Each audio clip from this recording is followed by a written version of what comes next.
transition.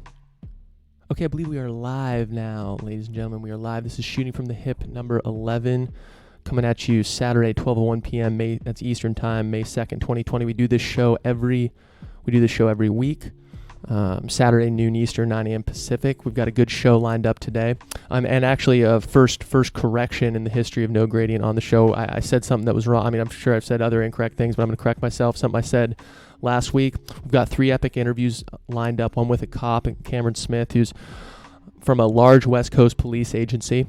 He's going to talk about the fallout he's seeing from COVID-19. We're going to talk to Borrowed Ideas. He's a Twitter personality, if you will, who's an equity analyst. He's got some really interesting takes on the market. We're going to talk to Martin Gurry. He's a ex-CIA analyst. We're going to be talking about, remember that post we talked about, It's Time to Build by Mark Andreessen. He had a really good write-up on that post.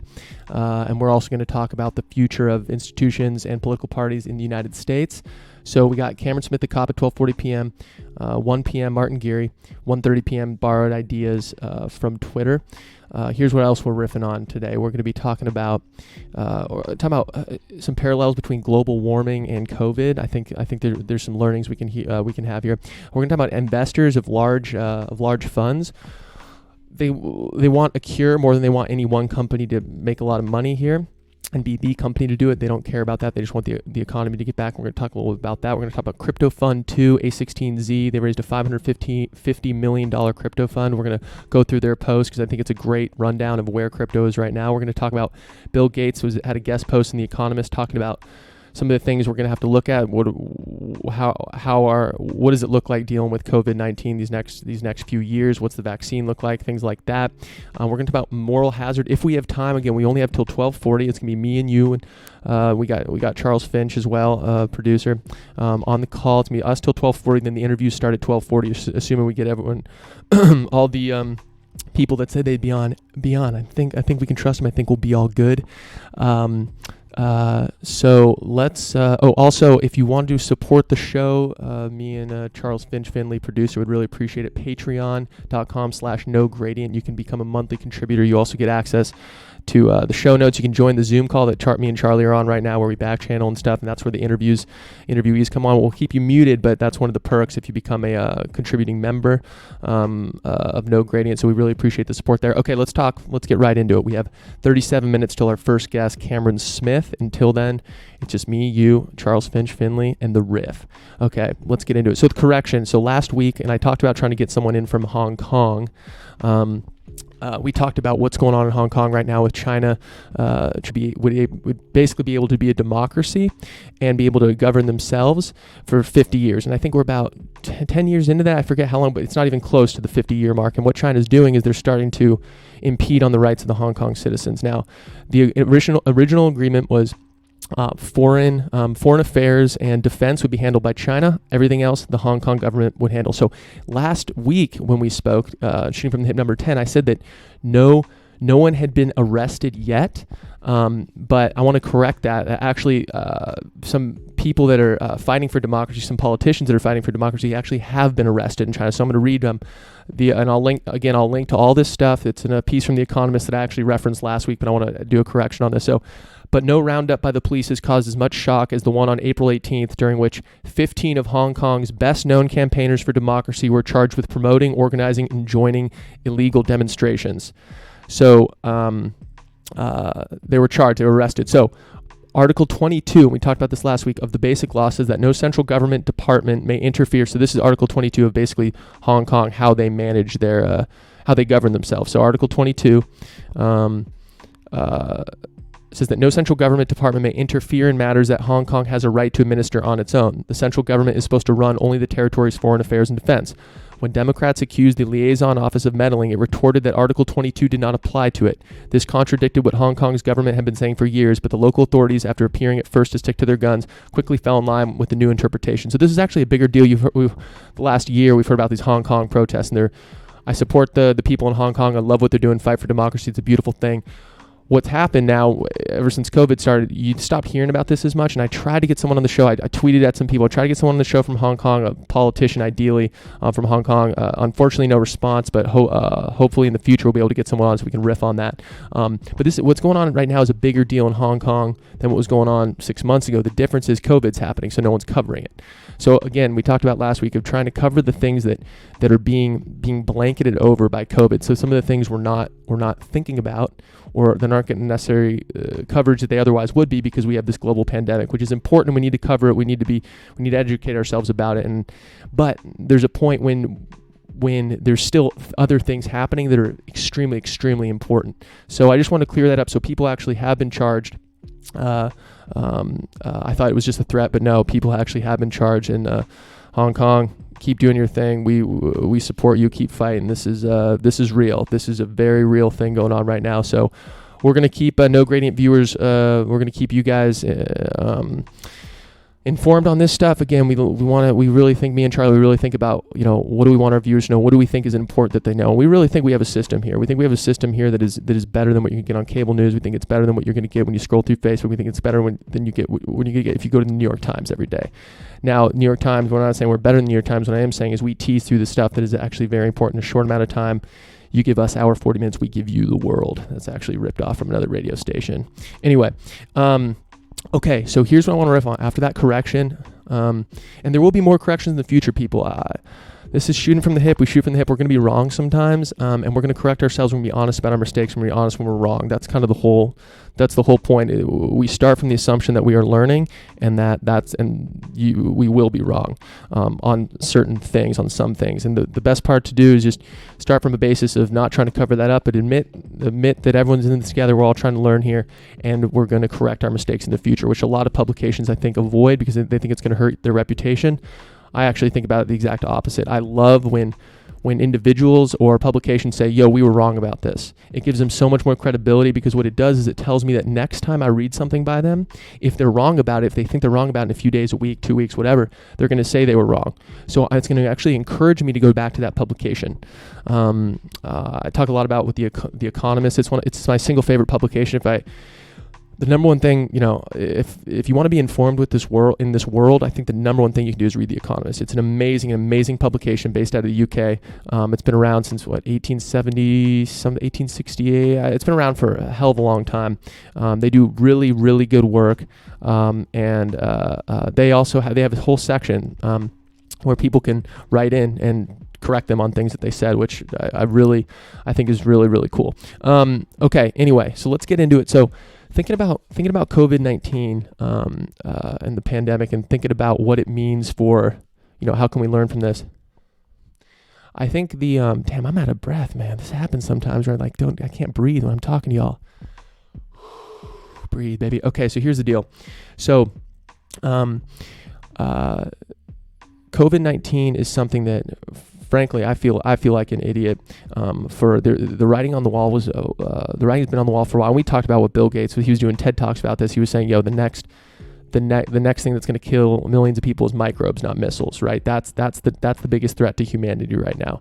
And frankly, a lot of people have been talking about this for a long time. And I haven't mentioned it once. I haven't tweeted about it. I haven't brought it up on the show. I haven't written about it. So that's my apology to you. And the writing was on the wall. We knew this shit was gonna happen. So now I think, okay, given we got fucking oh damn, we still got the intro and outro music. I assume that's what you're gonna say. So Charlie, boom, thank you. If we still got that intro and outro music, I meant to turn that off. So I'm thinking of what's the next big thing? What's the next COVID-19 thing that's gonna fook in? What's that next thing, that kind of slow moving thing that we know is coming, that we're not gonna be prepared for? And the one thing I can think of right now is climate change. It has all the aspect of climate change, not global warming. Oh, okay, nice. Yes, climate change, not global warming. Thank you, Christina. Yes. Because climate change, certain areas actually do get colder, some actually get warmer, but the average temperature does rise. But if you call it global warming, people are like, oh, there's a snowball, therefore it's not global warming. So yeah, climate change, that's what it's called. Thank you for that correction. So here's the deal.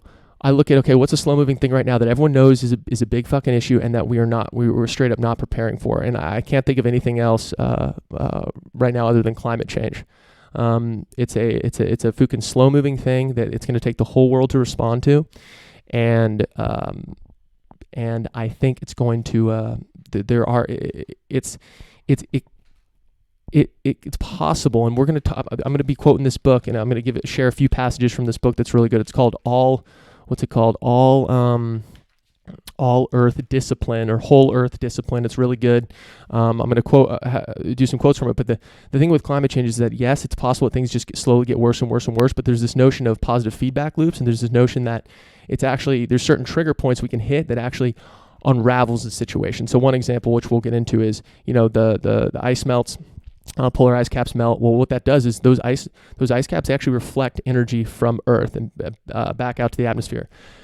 When those melt, the water actually absorbs the heat and actually warms the Earth, and it's a flywheel effect. So as there's less ice, the less is reflected back, more is absorbed in the water, and that causes more the heating to actually increase. So we're going to talk about some of those things. So I think climate change, a lot of times, it's kind of the slow moving thing, but the reality is there's precedent for historic climate events that have been super rapid. And I'm long humanity. I think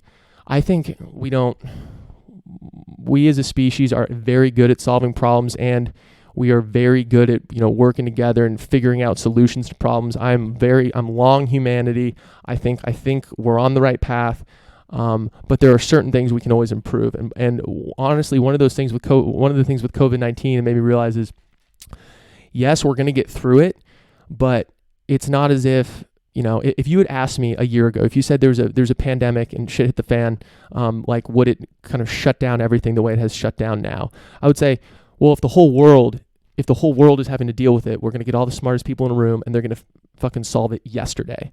Now, we're not seeing that. Now, they're going to solve it a hell of a lot faster, I think, than normally would be the case. We'll talk about Bill Gates' post. He thinks a vaccine in second half of 2021, and he says we're not going back to normal until then. So that's a hell of a lot faster than most vaccines take, which takes on the order of several years. But the fact is, there's still damage here. The economies have been shut down, especially poor countries are going to get absolutely nuked. And a lot of them can't work from home as easily, so their economies are even more impacted. So here's the thing. I think climate change is going to be a very similar thing. Do I think that's going to end life on Earth? Absolutely not. Do I think that it's going to be damaging? It already is damaging. Is it possible it's going to be extremely damaging? Absolutely. What we can do is we can take steps now to try to mitigate that as much as possible. So I've just got some of these things in my head. I keep thinking of COVID-19. Okay, well, let's learn from this. And I think climate change is certainly the other elephant in the room that everyone knows about, but frankly, we're not doing everything we can to address it. The simplest thing, and there was an open letter in the Wall Street Journal, and this isn't in the show notes, but there's an open letter in the Wall Street Journal about the fact this was a bunch of economists and bipartisan people on the left, people on the right. I love bipartisan initiatives because as soon as something is left or right, it's automatically no one can talk logically about it. I think it's fucking ridiculous.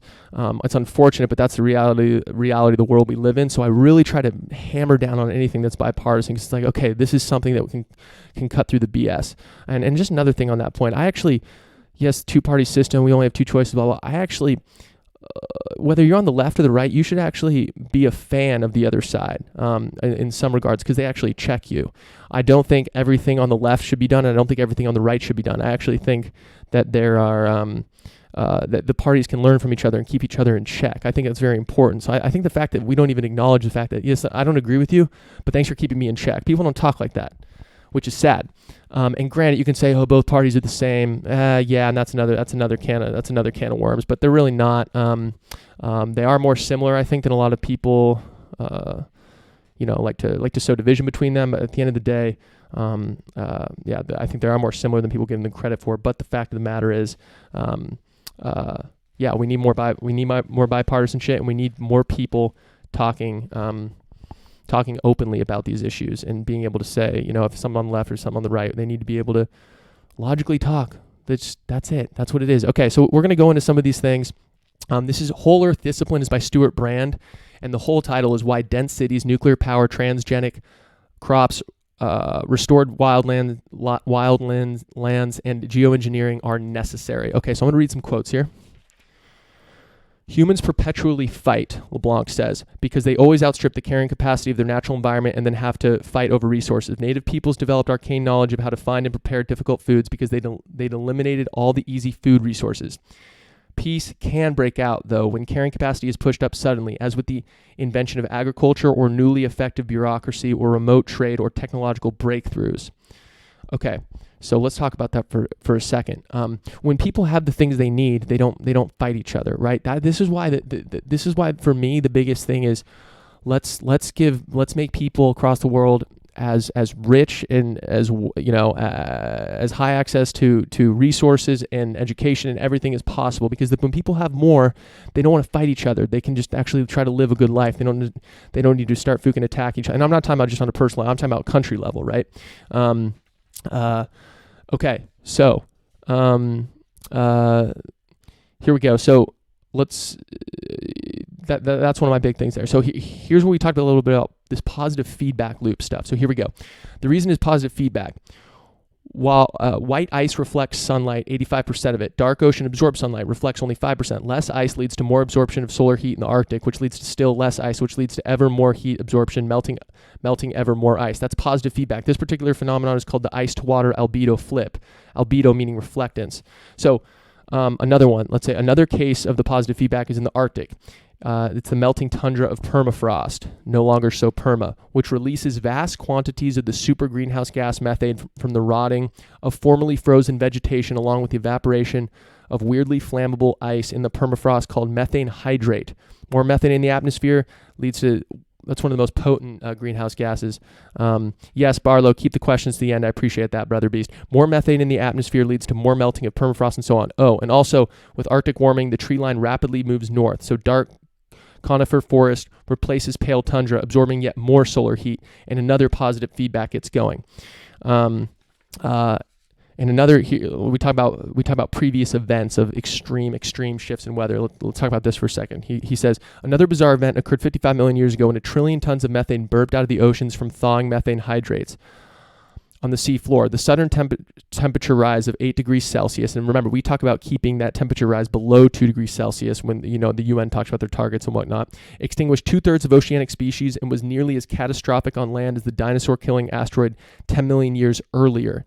According to Fred Pierce's book, something between 1 trillion and 10 trillion tons of frozen methane clathrates lurk on the seabed now. Their potential sudden release is fondly known as the clathrate gun hypothesis. David Archer, a climate modeler at the University of Chicago, has said the worst case scenario is that global warming triggers a decade-long release of hundreds of gigatons of methane, the equivalent of 10 times the current amount of greenhouse gas in the atmosphere. We'd be talking about mass extinction.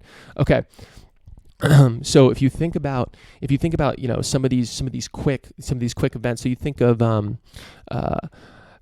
instead of vaccine, think of like greenhouse gas capture, because if some of this shit hit the fan, where this flywheel, this positive feedback loop of warming got out of control, well, one thing would to mitigate that, and this is something that people have discussed, is carbon capturing the greenhouse gases that have actually already been released.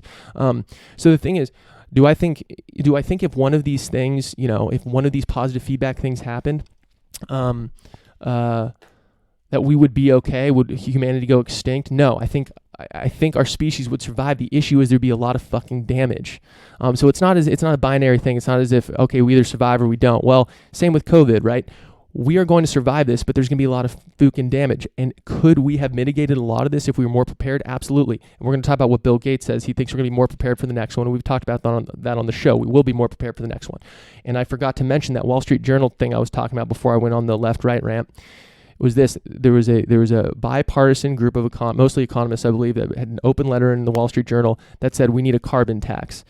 And the economist also talks about this. We need a carbon tax. We need to tax carbon. Now, a way to do this without pissing people off on the right is you can do a revenue neutral carbon tax. So any carbon emitting activity needs to be taxed. So if we tax that, we need to lower taxes somewhere else. So it's not as if the government is actually gaining more money. It's just a revenue neutral thing that we then offset that by lowering taxes somewhere else. And the reason that economists and I think people on the right find this are like this, and I think people on the left like it too, but specifically on the right, is that the government isn't picking winners and losers. You're letting the market decide. So if gasoline, for example, or burning natural gas or anything like that, if you increase the cost of it, the market will decide on how to respond. So the market will say, okay, well, we think the best answer is solar. We think the best answer is wind.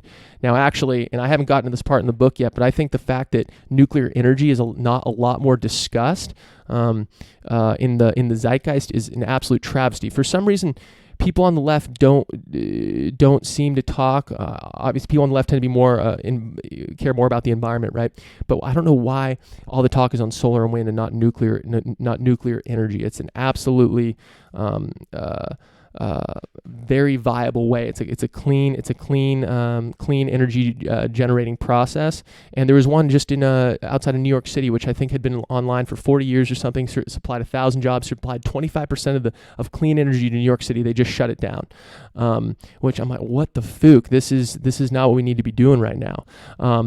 Okay, so here's another trigger, actually. There's another potential trigger at the South Pole. The vast West Antarctic ice sheet, fortunately, is safely perched on land, held in place by the Ross Ice Shelf. Unfortunately, the Ross Ice Shelf is melting with surprising speed. If the West Antarctic ice sheet slides and melts into the ocean, sea levels will suddenly rise by 16 feet. Right, now you've heard of all of this stuff before, right? And here we go. This is the last thing I'm going to quote here. Threshold effects are sneaky. Incremental change goes along and everything looks fine. And then before you know it, think of, again, I'm talking about climate change right now, quoting this author here, but think of how much this relates to COVID-19. The system has shifted massively and irreversibly into another state. These decades, the tropical rainforests are as busy as ever, creating their own rain and reflective clouds, locking up lots of carbon, helping to slow global warming, apparently untroubled by it. At some point, though, a threshold is reached. Then, in an unstoppable cascade, the rainforests melt the Arctic ice, leaving savanna, scrub, and desert in their place. The carbon sink is gone, the reflective clouds are gone, a zillion species are gone, and we can't get them back. What is the fatal threshold for rainforests? Researchers Richard Betts and Peter Cox think it is just 3 degrees Celsius above what we have now. 2007 IPCC report predicts that the demise of the rainforest will be underway by 2050. There are known and unknowable thresholds in the ocean. Okay, there's another threshold thing, but we've talked a lot about the threshold thing. As Elon Musk says, this is the world's dumbest experiment. Now, it's possible that we don't have a runaway effect with human-caused anthropogenic, if you will, climate change. In the same way that people say, look, nothing happened, right? Like, if you talk about flatten the curve, see, this didn't turn out to be a big deal, right? COVID-19. Well, actually, it's because we've taken drastic measures to decrease real, and we're playing with fire if we don't think about this right now. So yeah, COVID-19, that's a slow-moving rhino. Another slow-moving rhino is fucking climate change, and we can't be caught off guard on this. As for the actual solutions here, that's where it gets a little bit more technical. Carbon tax is one idea. There's plenty of ways to go about it. I personally think I want to learn more about nuclear energy. I don't know. I wish I could riff more on it, but I simply can't. But it is 70% of France gets their energy from nuclear. Now, granted, that doesn't include transportation, which are basically all cars. So it's there's things happening right now that we need to look at. How can we learn from COVID-19? I think climate change is absolutely one of them. Okay, so we've got 15 minutes until Fook and Cameron Smith is coming on. Okay, we're gonna keep riffing here. Okay, so Matt Levine has a piece, and again I'm gonna link to all this stuff in the show notes. But Matt Levine has a newsletter called Money Stuff, and he talks about, in one of his, he says, this was, I believe, last week, he says, investors want a cure, not a winner.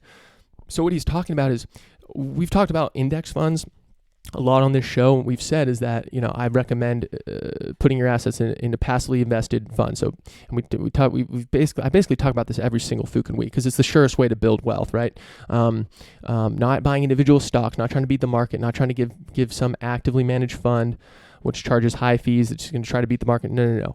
passively invest, and that's the way to do it. So particularly in U.S. equity. So an S&P 500 or a total stock market index fund with Vanguard, Betterment does this, robo-advisors do this. That's the surest way to build wealth. So, but it makes you realize that these big passively managed, I think about 45% of U.S. equities or 50% are in passively managed funds. When they're in these funds, so when I invest in an index fund, who's the owner of that index fund? Well, in some cases it's BlackRock, in some cases it's Vanguard. So they actually own. You're invested in their mutual fund or their ETF, but they are the shareholder in that company. And when you're a shareholder in a company, what do you get to do? Well, you have sway over the company. So what we're seeing in these index funds, so particularly BlackRock, and we're going to quote another guy, another Dutch asset manager, when you own a bunch of companies, when you just own the index, you don't care about any one company doing better. Now, Matt Levine talks about how this is actually can be viewed as a bad thing, right? One argument against it is that if I own all the airlines, I don't care which airline does the best. I care that they all make more money. So there's going to be less of an incentive to compete. Now, I don't think we've actually seen this play out. I don't think you have fund managers telling all the airlines, yo, just up your prices, or all the car companies, yo, up your prices, blah, blah, blah. We're just not seeing that kind of price fixing thing, because there's plenty of actively managed funds and people that own shares in companies that are trying to compete with each other. But an interesting thing that these passively managed funds, the owners of these funds are doing is they're telling these companies, they're telling these companies to share information. They're saying, listen, we don't care if it's company X, company Y, company Z. We own them all. We want to get this economy back because that's going to help all the companies, right? So it's an interesting thing. What's happening is typically, and Matt Levine points this out, typically we think capitalism works because companies are competing with each other, right? So it's an interesting world, and that's the way most progress gets done. It's not like we tell Apple, Microsoft, Facebook, Google, we say, oh, yo, you should all get together and you should all develop a phone or a social network or blah, blah, blah. No. That's not how the most competition happens. So it's interesting that when shit hits the fan, and in fact, I think it's a good thing that doesn't happen because I think competition is absolutely important. That's the way. That's the way the world works, and I think it leads to the most innovation. I think there's plenty of evidence that market-based economies actually produce the most innovation. But in this case, and I'm going to quote Matt Levine here, he says this. It's very interesting. He says, honestly, the theme of today's column might be financial communism, from each according to their ability, say the index funds, to each according to their need, say the banks. So he says from each according to their ability, say the index funds. So the owners of the index funds are saying, listen, just someone figure this shit out. We don't care which company it is. We own all of you. We want the whole economy to be better. And then he says to each according to their need. It's the banks determining who's getting these loans with some of these stimulus programs. So I think that's interesting. So I'm going to quote a Dutch asset manager who's was also pointed out in Matt Levine's newsletter here. Roger Krenz. He says pension fund returns had been very hard hit by the economic crisis.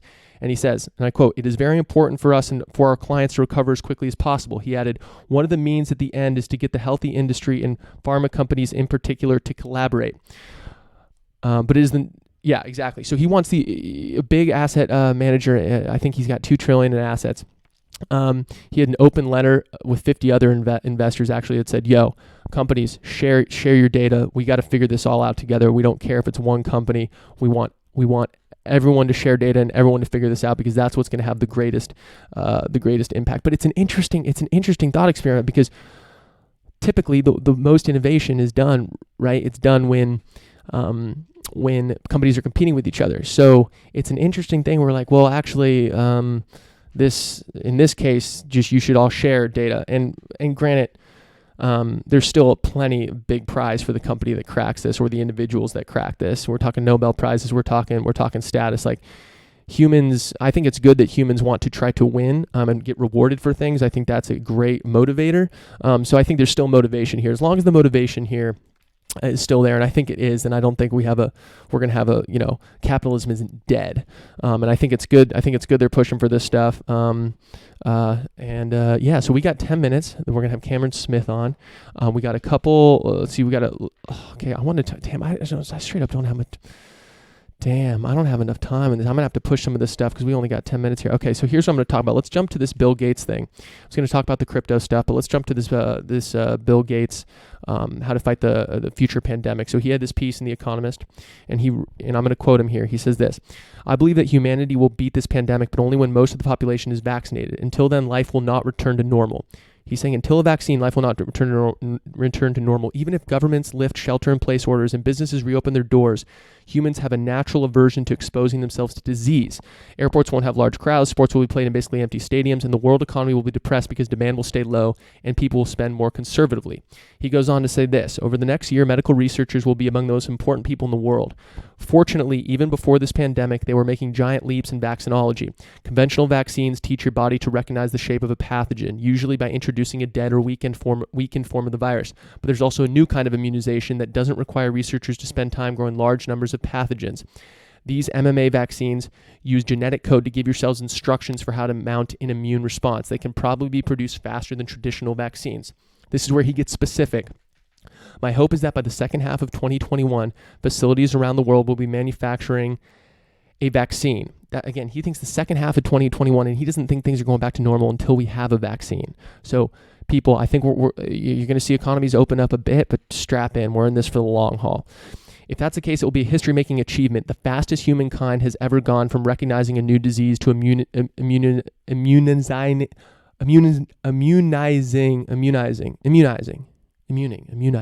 against it." Yeah, so this is I can't think, there hasn't been an all-world effort like this. I can't even think of something comparable. World War II is the world was split, right? World War I, world was split. This is an all-out fucking war of science right now that everyone's on board with. And yeah, so we're about to fucking see, and Gates is optimistic here. I saw a piece in the New York Times that was talking about how it was laying out how long vaccines typically take, not only to develop but also to produce. And it was a little disheartening because it was saying, it's on the order of a decade, basically, at least 5 years, right? But Bill Gates seems to think that when everyone's working on this problem and there's so much riding on it, he thinks that that's going to push us to do a hell of a lot faster. And he mentioned that new vaccine technology that hopefully will make it easier to produce. So we'll see. Okay, and he talks about a few breakthroughs that are coming from this. So we've talked about this on the show that COVID-19 in many ways it's a good dry run because this virus, we still don't know the case fatality rate. We still don't know how deadly it is. We won't know that for several years officially, right? Because we just don't know how many people actually have gotten it. But we have talked about the fact that this could have been so much worse. We could have gotten a virus with an insane death rate. We're talking an Ebola death rate, an HIV death rate, and absolutely nuked us and changed humanity forever. Now, this is going to change us forever, but not in nearly as bad as a way as some with a much higher case fatality rate. So this was a good dry run because the next virus will be ready.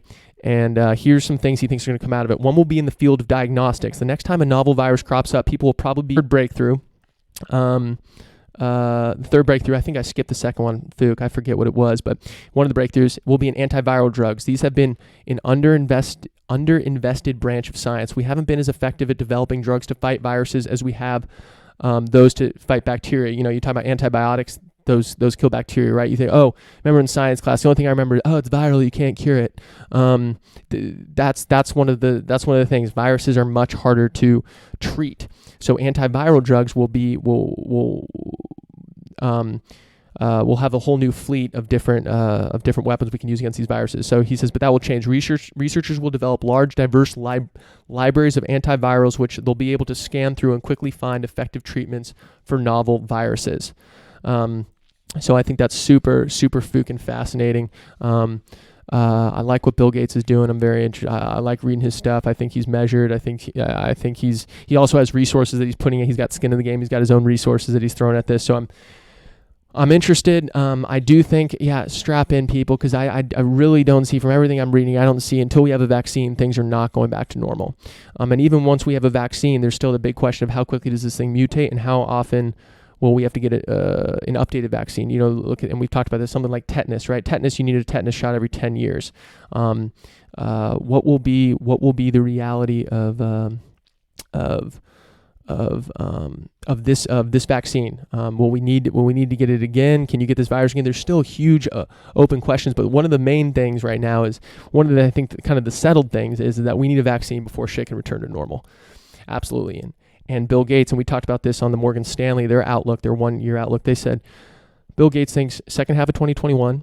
Okay, so there's two parts to this, right? There's developing the vaccine, then there's actually distributing it, which is just as hard as developing it, right?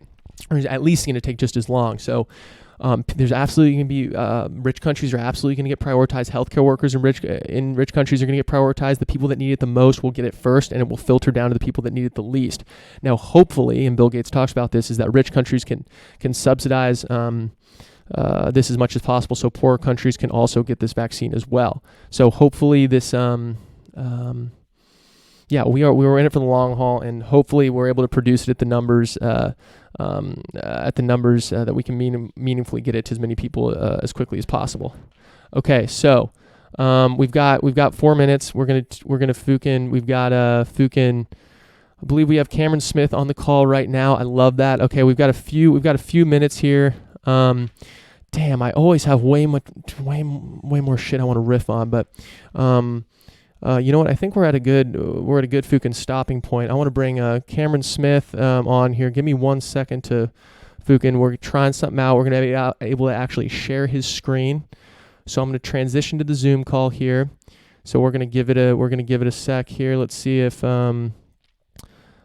participants, Cameron Smith. Is Cameron Smith on? Let me think here. I'm showing the screen. We have Charlie Finley on the stream right here. That's who you can see right there. So let me change the audio here. Give me a second, gents, so I can internal speakers. Okay, Cameron, are you there, Brother Beast? Yeah, I'm here, man. Thanks for having me on. I'm a fan of the show. Yeah, okay. I really appreciate that. Let me make sure that we're all good, because we're experimenting for the first time here with. Okay, I want you to say something. Say anything. Morning. Perfect. Just had to make sure that audio bar went up there. Okay. Okay, you're welcome to share your video if you'd like, but feel free not to. So let me do a quick intro here. We have Cameron Smith. Let me get my notes on the matter here. Really appreciate you coming on, brother. He is a police officer at a large West Coast police agency.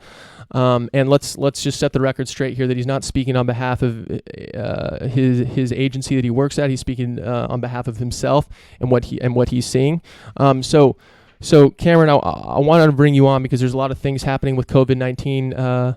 There's a lot of fallout, if you will, that I like to call it, and I think a lot of stuff is getting not swept under the rug, but just isn't getting the coverage, because we're talking about deaths, we're talking about the numbers, we're talking about global things, and we're not seeing what this is actually like in the homes of individuals. So can you tell us what you're seeing as boots on the ground, what you're seeing with some of the effects of COVID-19 and how it affects you doing your job? Yeah, absolutely. So the pandemic has had a large effect on police work and kind of the day-to-day operations of frontline employees and first responders. And that's both in what we're seeing out on the streets and how we respond to it. I think the first and the biggest thing is domestic violence. Calls for domestic violence are way up across the board. It's already one of the most common calls that we respond to.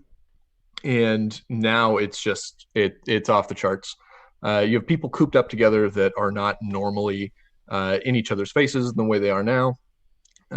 People are unable to access their normal coping mechanisms by going out and doing whatever they do to calm down and de-escalate a situation.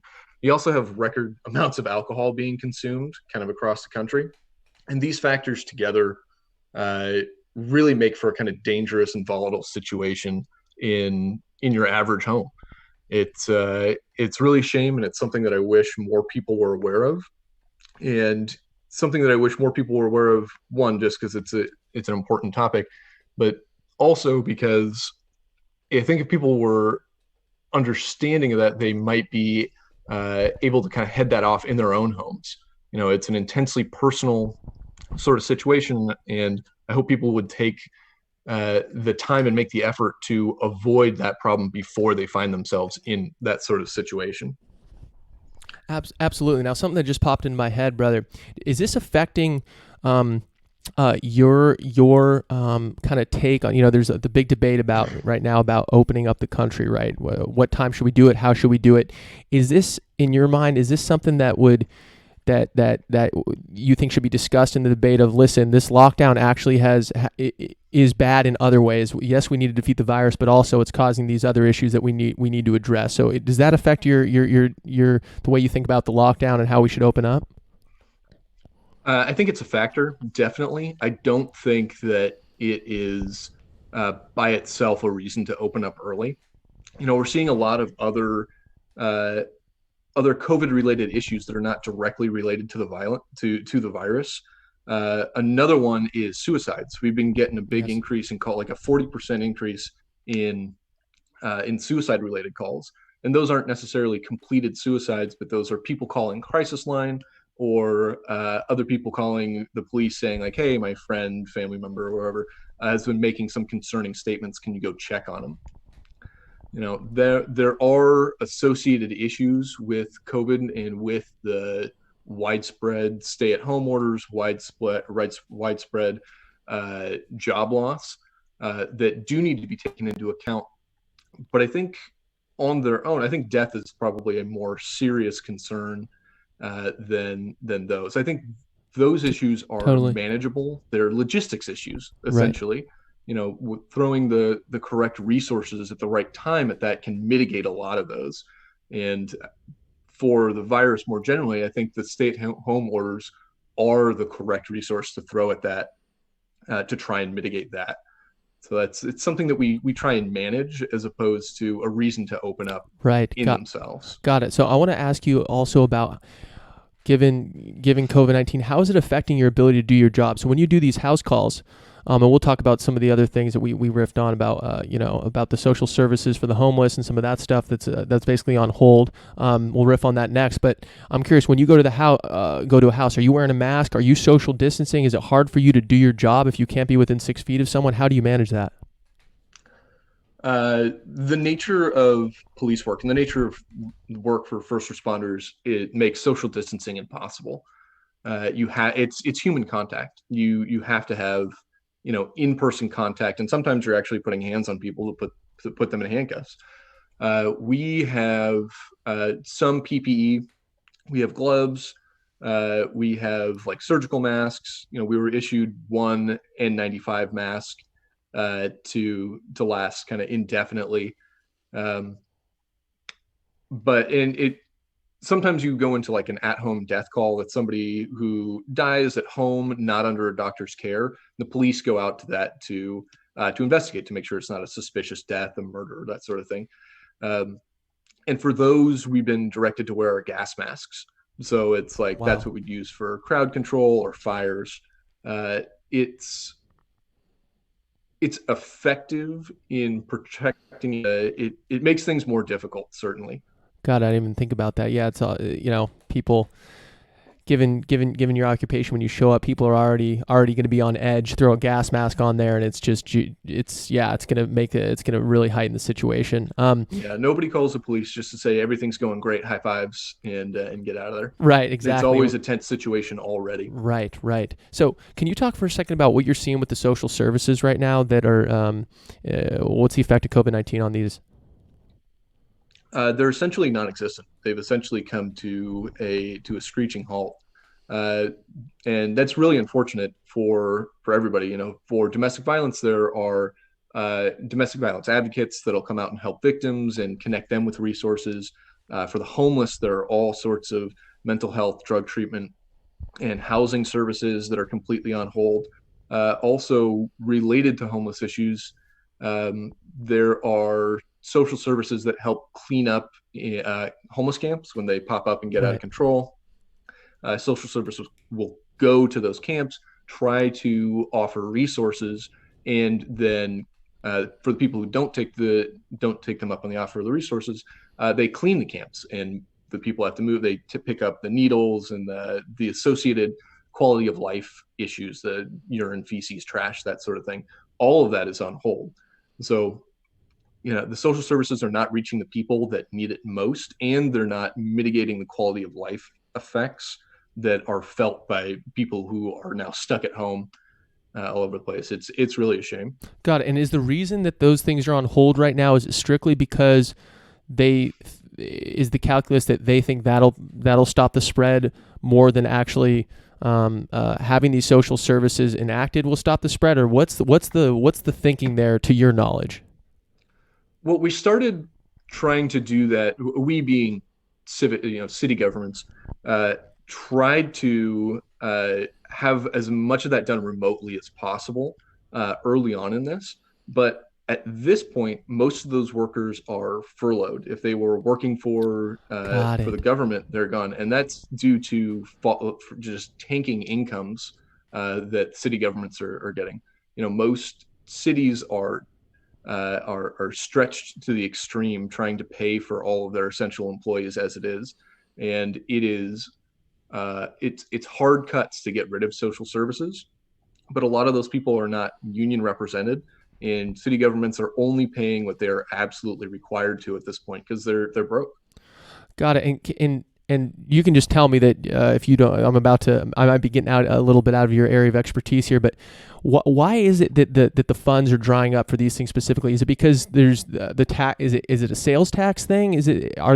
Where is this revenue that was here that was coming into the city that's now not? Like I'm just trying to understand what is mostly responsible for funding these things. Yeah, it's economic activity. So it's all the shuttered businesses, it's all the closed hotels, it's tourism tax, it's those revenue streams that have just gone. Most city, I mean, every city is different, but most of them have a rainy day fund, and they're just burning through that. And they're looking at uh, their payroll for the rest of the year, for the next 6 months, and they realize they just cannot pay for anything that is not absolutely essential without economic activity starting back up. Got it. Got it. I appreciate you weighing in on that. Now, can you talk a little bit about what you're seeing besides the domestic, besides the house call stuff? What are you seeing out in the streets in terms of how is COVID-19 affecting your ability to give people citations, arrest people? What is that like? What's the fallout there?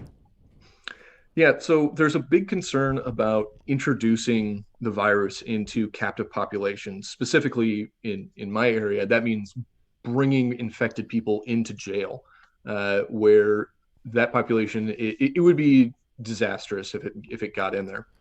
And as a result, the crimes that we actually arrest people for have decreased sharply. It's essentially all property crimes are now a cite and lieu, which means that if you catch somebody committing a property crime, that's like shoplifting, breaking into cars, burglarizing property, breaking into detached garage or a shed or something like Right. that, stealing bikes, all of that stuff is a ticket. You just write somebody a ticket with their court date and then send them on their way. And that is it's very frustrating for police certainly, but also for community members. If you just caught somebody breaking into your garage and the police show up and arrest them, and then they just write them a ticket and send them on their way, it's incredibly frustrating for the community. And what you see is it gives the impression that there are no consequences, and it's like a free for all out there Right. with property crimes. You'll catch somebody, shoplifting or or stealing a bike, and you arrest them, and they've got two or three other criminal citations in their pocket, and you let them go, and they're just going a few blocks away to continue stealing stuff. It's Right. Yeah, Now, again, it's another bit of fallout are from you this. are you seeing an increase in these crimes? Absolutely. Wow. These kind of low level property crimes are increasing dramatically. Well, it stands to reason. If all the Right. people that are committing property crimes are still out and about, they're going to continue to commit property crimes. Right. Now, I'm curious. Do you think it's the right move? Did this strategy of cite in lieu rather than arrest them? What's your opinion on the matter? I don't think it's the right move. I think it's a mistake. I again, understand that introducing COVID into jails is a real concern. But again, it's a logistics issue. I don't think that leaving people out on the street to continue to commit crimes is correct. And we've got to find a different solution. We're putting up temporary hospitals, we're putting up temporary shelters, we're putting up temporary housing. Why can't we do something like that for people who need to be incarcerated for a short period of time? It's it's a burden for already overstrapped city governments, but not doing it puts that burden back onto the population. And I don't think that's appropriate. Right. Now, I'm curious because I think this is something I heard about it initially when shit was first starting to hit the fan with COVID, but that's kind of died down, and a lot of other stuff is taking precedence on cable news, even just newspaper coverage. What are you seeing this? Is it mainly in your jurisdiction where you're seeing this, or is this also?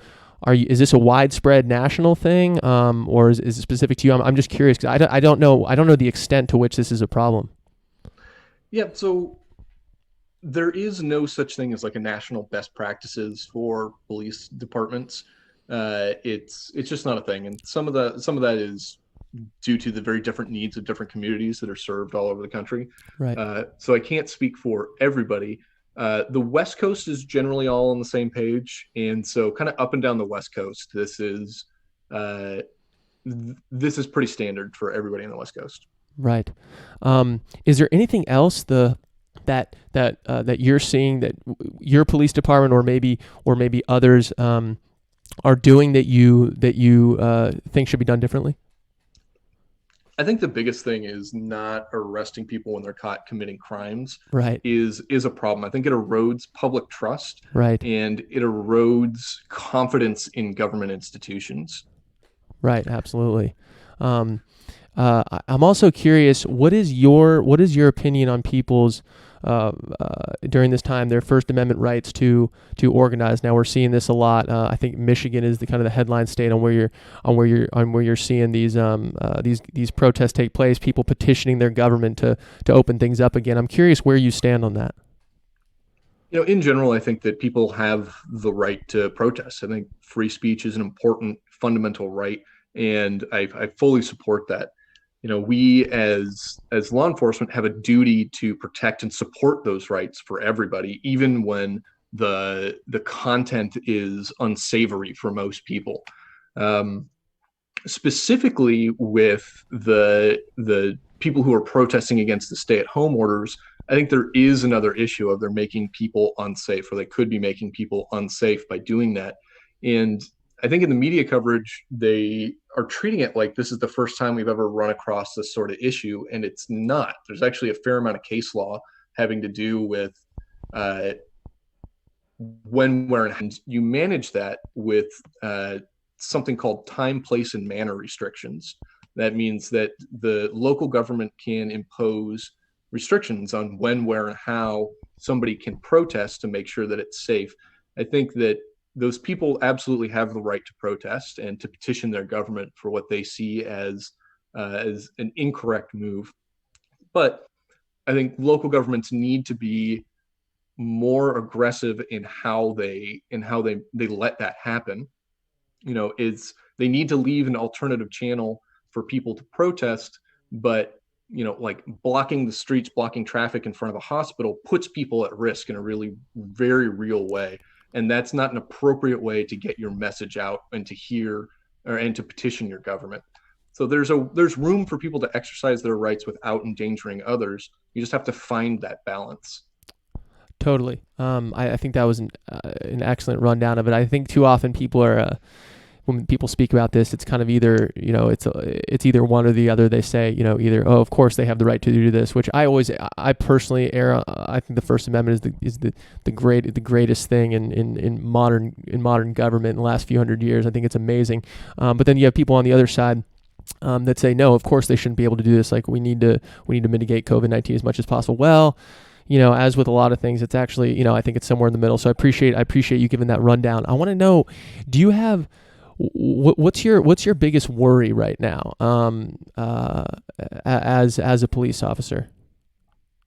So my biggest worry is that the problem with the virus is actually larger and more widespread than we realize. Right. And I'm taking this from what I mentioned a little earlier is a big increase in at-home deaths. So uh, what we're seeing with frontline workers, firefighters, police, EMT are seeing is that the death toll, the amount of people dying right now is way higher than it's being reported as it's way higher than normal and way higher than it's being reported as connected to COVID. And actually, this week, the New York Times, Washington Post, Wall Street Journal, ABC, NBC all put out separate articles uh, kind of on this topic, and they're looking at normal trends for its death certificates being issued uh, at this time of year. They're looking at it with COVID related deaths, and the death certificates are still way higher, sometimes like 40 to 50% higher than you would expect with the COVID deaths plus the normal period. And the issue really boils down to inadequate testing, both for the living and the dead. It's without more testing, we don't really know how bad the problem is in the hotspots. And there are probably places that are not currently considered hotspots that are.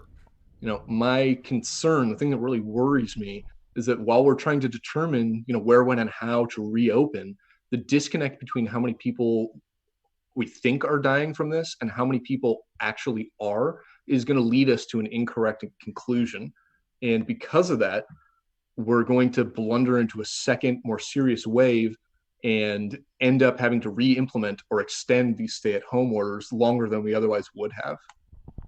Got it. Testing, testing, testing. Now we do have our next guest coming on in a few minutes, but so Martin, I appreciate you coming on. But and I think you just answered this question, but I'm curious if it's different. And I love asking my guests this question usually at the end, and that's do you think there's something that the media, well, I guess in this case, you thought the media was getting that right by reporting Washington Post, New York Times, ABC, as you said, we're getting that information out there. Is there something else that you think either the mainstream, the conventional media, or kind of the zeitgeist, the way people talk about this issue, is there something that you think people are getting wrong? Now, that could be either talk around the dinner table, it could be talk on the news. Is there some like major overarching thing that you think you wish people understood about this issue? Yeah, definitely. There's something. It's kind of about police work more broadly, but it certainly has implications for this crisis. Uh, the biggest issue is that I wish people recognized all law enforcement is local. There's something like 18,000 different law enforcement agencies around the country, and each one of them is a completely separate entity. They all have, different hiring standards, training policies, training programs, policies and procedures, organization and leadership. And even agencies that are geographically close to each other are not necessarily operating in the same way at all. I get people that say, "Oh, I saw this video of a cop somewhere in the world, or Right. police in Hong Kong dealing with protesters. Like, what's going on with that?" And it's like, well, the answer is I don't know, because that's completely separate agency. Their operations really have nothing to do with any other agency. And the real takeaway from that is that every community has a say in how they're policed. And they do that through their local elections. County sheriffs, district attorneys, mayors, city councils, county commissioners, these elected positions provide structural and organizational direction for their local agencies. So I would hope that people become more engaged with their local elections and realize the huge ability that they have to have their interest reflected in their local communities. And as this is an election year, I hope that people are focusing not just on the big national elections, but pay close attention to those smaller local races, because they have a huge impact on your daily life. You running for sheriff, brother? Chief Smith, 2040. Yeah, there we go, brother. Okay. Cameron, really appreciate you coming on. That was level, measured analysis, which I think is missing from a lot of things. So I appreciate not only the work you do, but other folks in law enforcement right now, because you really are your boots on the ground right now. You're kind of keeping this whole one of the pillars keeping this whole fabric of society alive right now. So really appreciate everything that you're doing, and thanks for coming on. I hope we can talk again soon, brother. Thanks so much. Absolutely, man. Have a good day. Okay, peace. Okay, so Martin, are you there? I just want to I know you're muted, and we have Martin as our next guest, Martin Gurry. Let's see, Martin. Okay, Martin, you've unmuted yourself. Can we give a little audio test right now? Are you with us, brother? I hope so. Am I? Oh, yes, you are. Okay, perfect. I can see you perfectly. You got the map in the back. Wow, I feel like I'm on NBC right now. You have the perfect background right now. I love the background. My lockdown study. Exactly. Right on. Well, I'm just going to give a quick intro so people kind of know a little bit about who you are. So Martin Gurry is a former CIA analyst. He was also responsible. He wrote The Revolt of the Public and the Crisis of Authority in the New Millennium, which we're going to I haven't read that book personally, but I think we're gonna riff on some of the ideas that he likely talked about in that. And he also was responsible. Has gotten credit for foreshadowing Brexit and the election of Trump. So the reason having Martin on here is because he wrote a response to, and we talked about this on the show last week, Martin. Mark Andreessen's post, "It's Time to Build," about how we need to, it's kind of a call to arms for how institutions, people on the left, people on the right, private enterprise, what they can do to prevent things like this from happening in the future, and also just make the world better generally. So I'm curious, what's your kind of take on that post, and then I'll have his essay rather, and then we'll have some questions after that. So welcome to the show. Oh, thanks for having me here. I have a fairly simple take on the essay. I think Mark wanted to turn the public conversation around 180 degrees. I think we live essentially in a digital culture. I think we all exist under the shadow of the rant. I think right. The basically default mode, the default rhetorical posture is yelling and criticizing in the most extreme possible way about almost everything. And I think Mark wanted to say, well, okay, what is it that you want? And can we build it? And I just wanted to support that in the strongest way. And I had my own take on that, because I think before you get there, we need to change a few things. Yeah, totally. So your take, your piece, and we're going to link to this, people in the show notes. I highly recommend you read it. It's a really, really great read. You're an excellent writer too. So it's a pleasure to just read just the way you write as well, which I really like. So you wrote the piece, your response to his essay was called "The Great Reset." What do you mean by the Great Reset? Well, I mean, I think many of us are sitting around in this weird moment, this parenthesis, thinking we're just waiting to get back to normal life. Right. I have a strong suspicion there is no normal life to get back to. I mean, nobody can see the future, but my guess is that for many reasons. Number one, the contagion not going to go away anytime soon either. So as we go back, we're going to have reset society. We're basically, the economy has been gutted. So there's three big factors that we're going to have to reset. And you can look at it as it's going to be, for some people, pretty brutal. People have lost their jobs. People are going to have to rebuild their lives and their careers. They have to reset that. But there are some opportunities in resetting correctly our institutions that have probably not served us right in this crisis. Right on. So we talked about this a little bit on the show a few weeks ago. There's this concept of, you mentioned there's no going back to normal. I'm curious what you think about this notion. And one of the things we talked about on the show was, Fukin, every decade seems to have a huge altering event. Roaring 20s, 30s, Depression, 40s, World War II. Civil rights movement. You had AIDS in one of those Fukin decades, and in the early 2000s, you had the global financial crisis. 2013, the Snowden leaks. So it's almost like there's never a normal to go back to. There's always kind of a new fork in the road. And I'm curious, do you think this is different than those? Is it much bigger, or is this just along with the progression of how humanity works? Well, if you were to read my book, you would learn that I don't make predictions. If you want to be Right. wrong, make a prediction. Yes. Okay. Right So on. at CIA, which I come from, that's Right. their business model, is making predictions. And of course, anything big, they've been wrong with. Okay. Right. So you're asking me to speculate. I, of course, when I was your age, it was the 60s. Nothing big happening then, right? So I have a perspective of all those decades. And I think a lot of them have been serious crises that defined. Well, the 60s was a civil rights movement, right? I was joking. Okay. I thought you were serious. I was like, whoa, I don't remember. I was like, I don't want to speak out of turn here because I wasn't alive back then. But okay, right, of course. Okay, I was barely conscious, so maybe right, for that, okay, for that good. reason, it felt like nothing happened. Right. But yeah, no, a lot happened in the 60s. Of course, right. And we have never been the same since. I think that was a definite climactic change. I think some of the things you mentioned, honestly, were media events that came and went and left very little trace behind. Right. So I doubt that would be the case with this particular crisis. This one seems to have staying power. You can't nuke the economy like we have, right, and then say, well, let's just go back to normal. It had no effect. It could be, I suppose, it'd be wonderful if within a year or two the economy were back to where it were. I wonder. Right.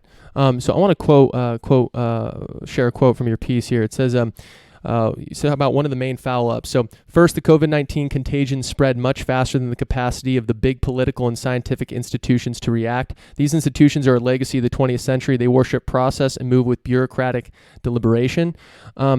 Is it that these aspects of these institutions, is it that they did, their style did serve us in the 20th century and that now they simply don't? Or is it that now it's so is it that their strategy was effective before and now because of the way things are now the strategy is basically moot? Or is it the fact that or is your take that the institutions have never really been that effective?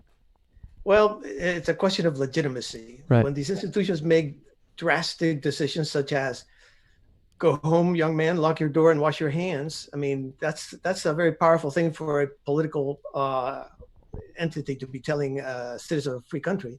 Totally. You are either going to react by saying, yes, of course, I know who's saying that and I trust you, or you're going to say, the hell, no. Right.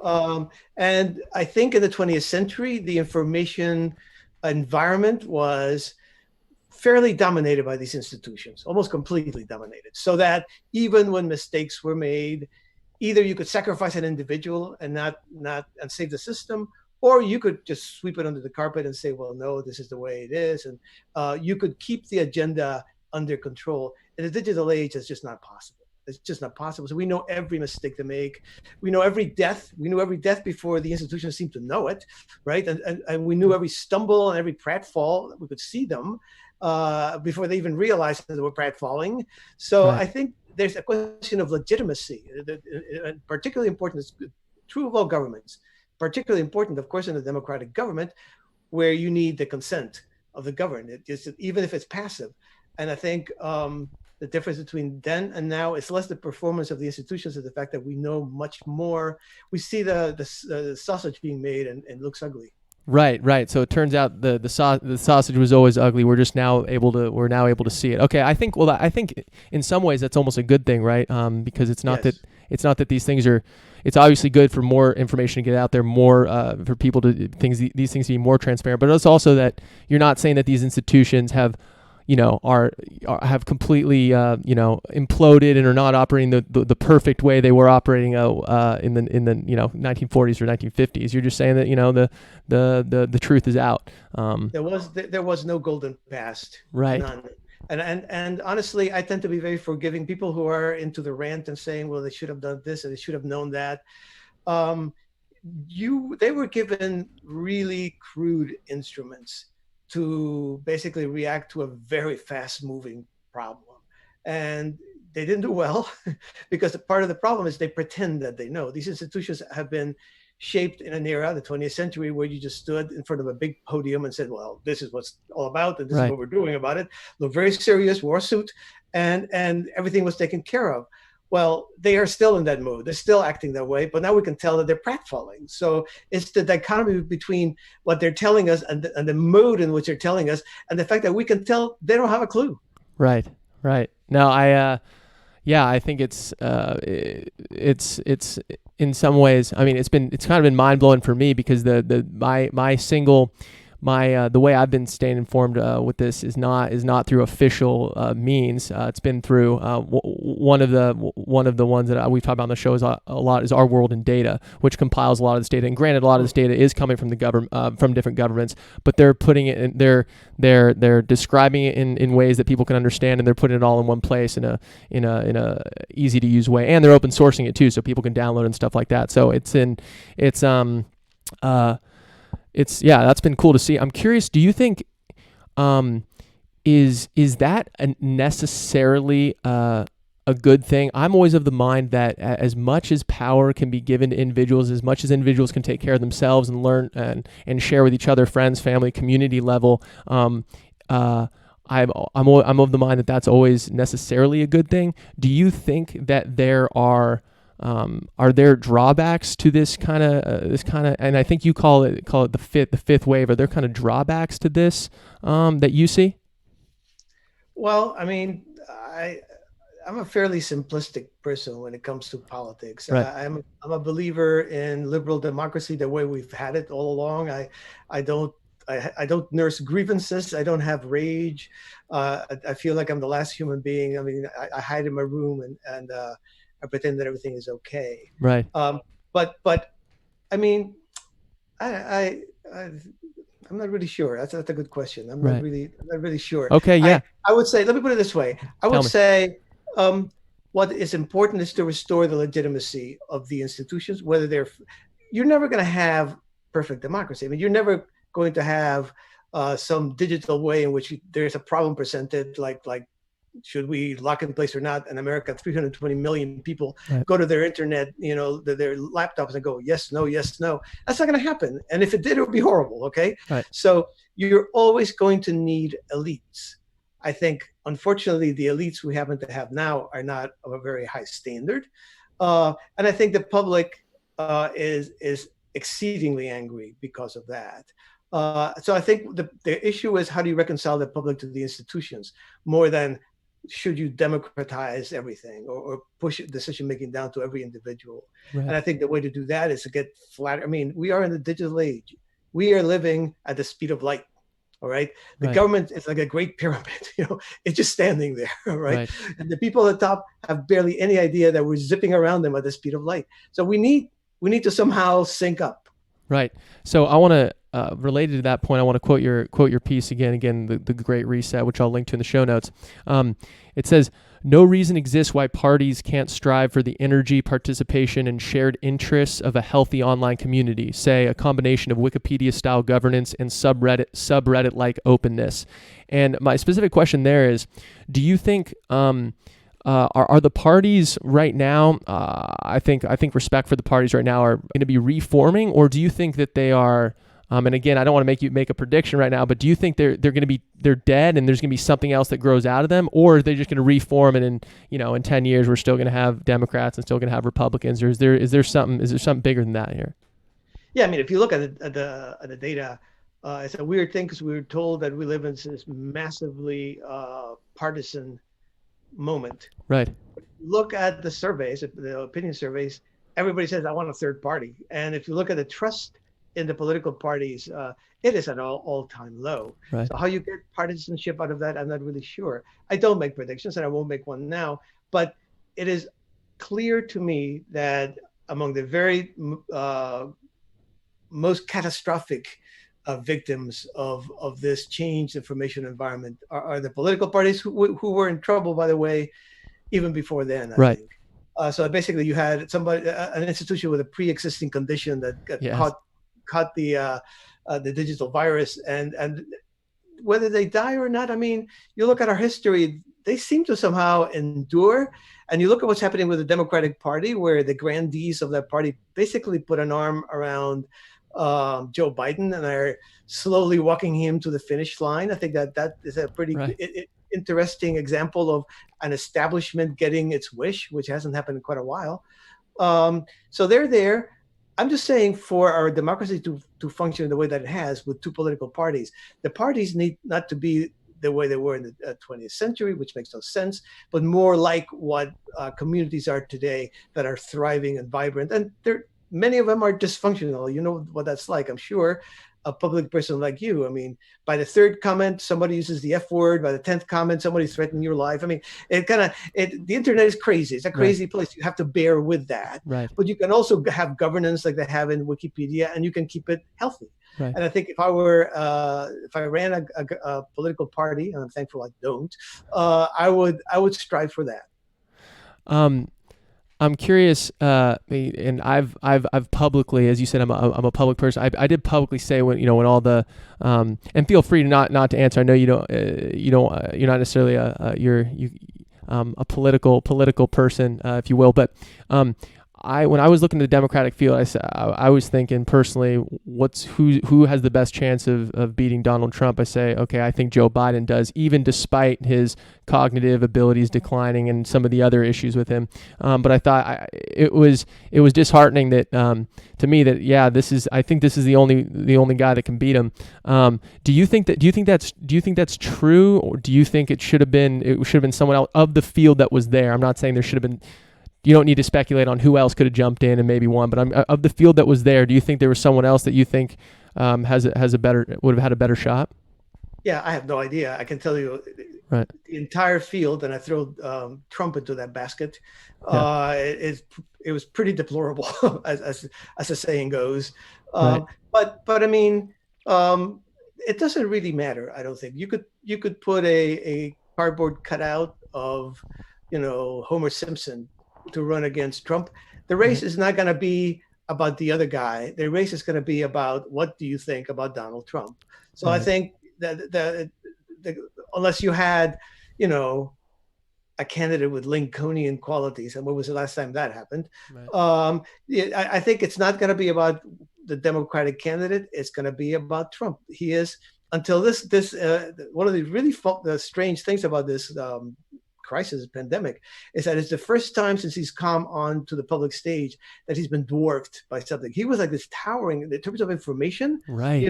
You could see how the word Trump, or people talking about Trump, was this gigantic Mount Everest, and everybody else was down here in the plains. Right. And now with the pandemic, he is down here, and the pandemic is way up. Wow, I never thought of. He was the headlines, and now it's been completely flipped. I hadn't thought about that. I love that. He has dealt with every issue by making it about himself. Right. He could not do that. This is an existential threat.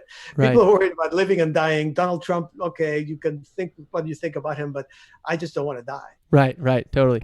So I'm curious. You give a couple of examples in your the Great Reset post where you say there have been slow payments to individuals through the CARES Act, through the stimulus package, and then slow FDA approvals until now. Some of this stuff is getting fast tracked. Are there any other specific things that you think, not just COVID-19 related, but that you look at the way our institutions operate, that you think need to be? You say flatten everything needs to speed up, but are there some like top 3 ones that you think this is what I want to point at specifically and say this is what's wrong? No, there aren't any top 3 ones, but I mean, everything's relative. Everything in life is relative to expectations, okay? And what seems normal to you, a relatively young man, seems less normal to me, a relatively less young man, okay? Right. So, for example, I mean, I'm a happily married guy, but if I wanted to, I could go online and get myself a date tomorrow. Okay. Online, right. At the speed of light. At the speed of light, I could get a date. Right. I could buy a car at the speed of light. Okay. I can practically, I mean, we've all been living in our homes just with our computers making orders at Amazon, right? Right. Food arrives on the doorstep. Okay. Then you want to get a passport. Well, it's 6 weeks. All right. It's 6 weeks. Then you want to get a building permit. Well, if you're in San Francisco, that could be 10 years, right? All right.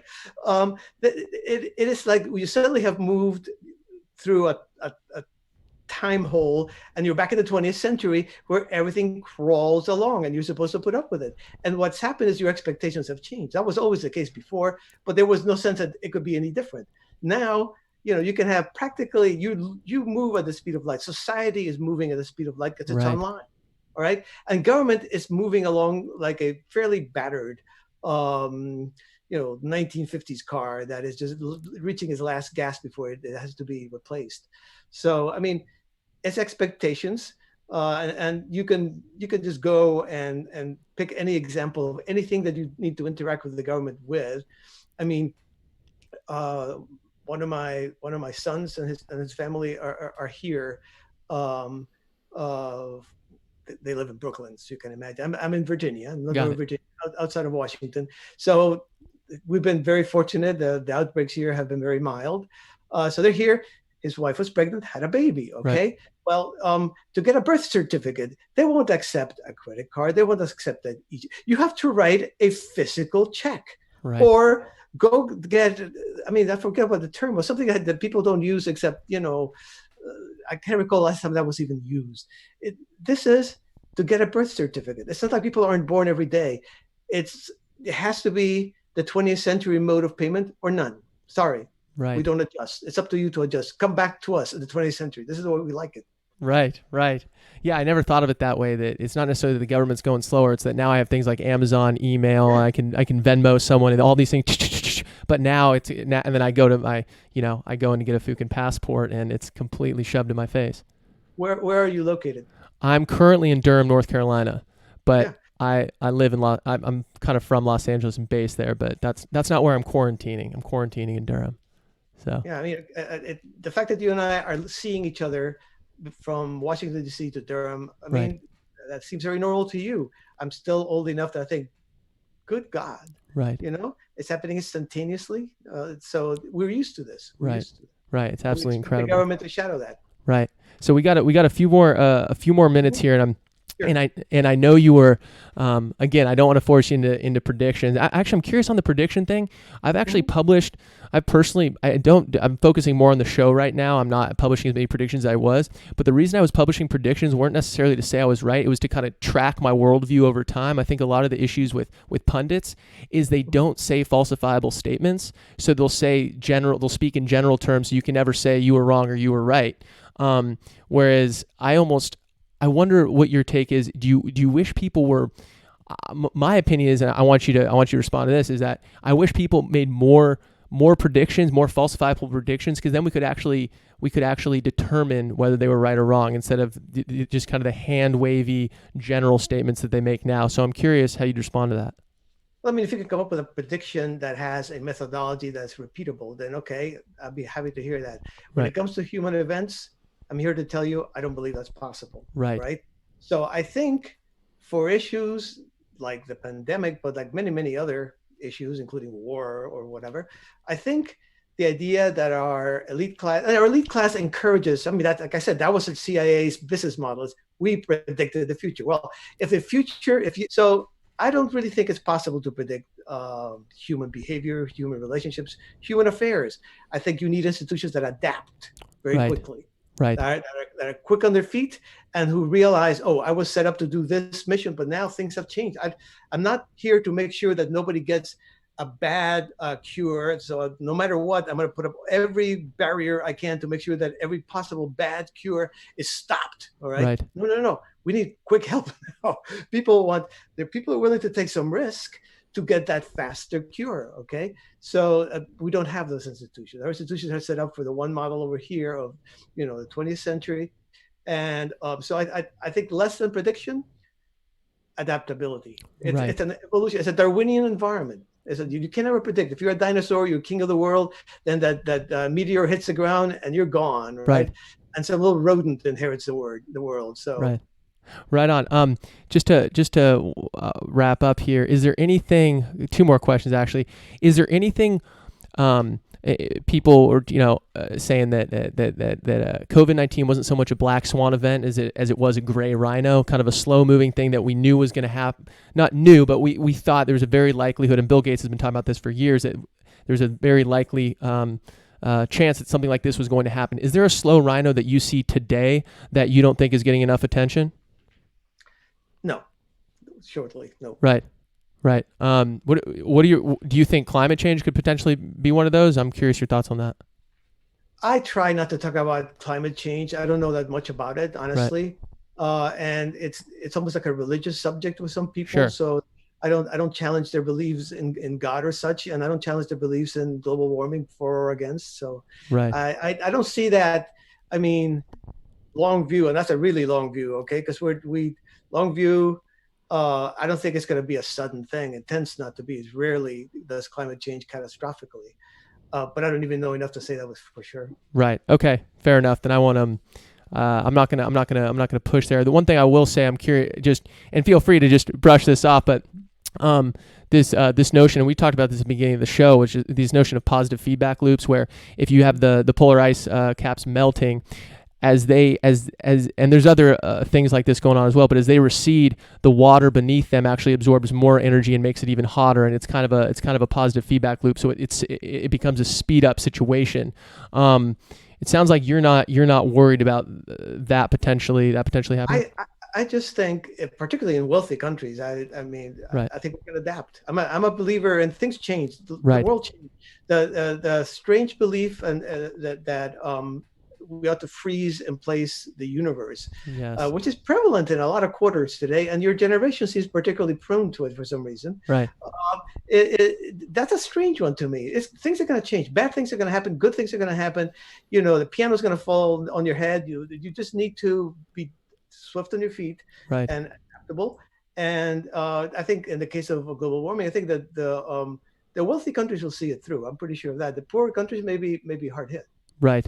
And I'm curious, just to respond to that, do you think if we had this discussion a year ago, and I was asking you about the potential for a virus to, a global pandemic to happen, do you think, is this something where you say, yeah, we should probably have PPE on hand, we should have ventilators on hand, we should have systems in place that we can spin up quickly, and I think and correct me if I'm wrong, maybe your answer to that would be, we just need institutions that can adapt extremely quickly. We don't necessarily need all these plans in place for specific things because we can't predict them. Is that kind of is that a fair assessment?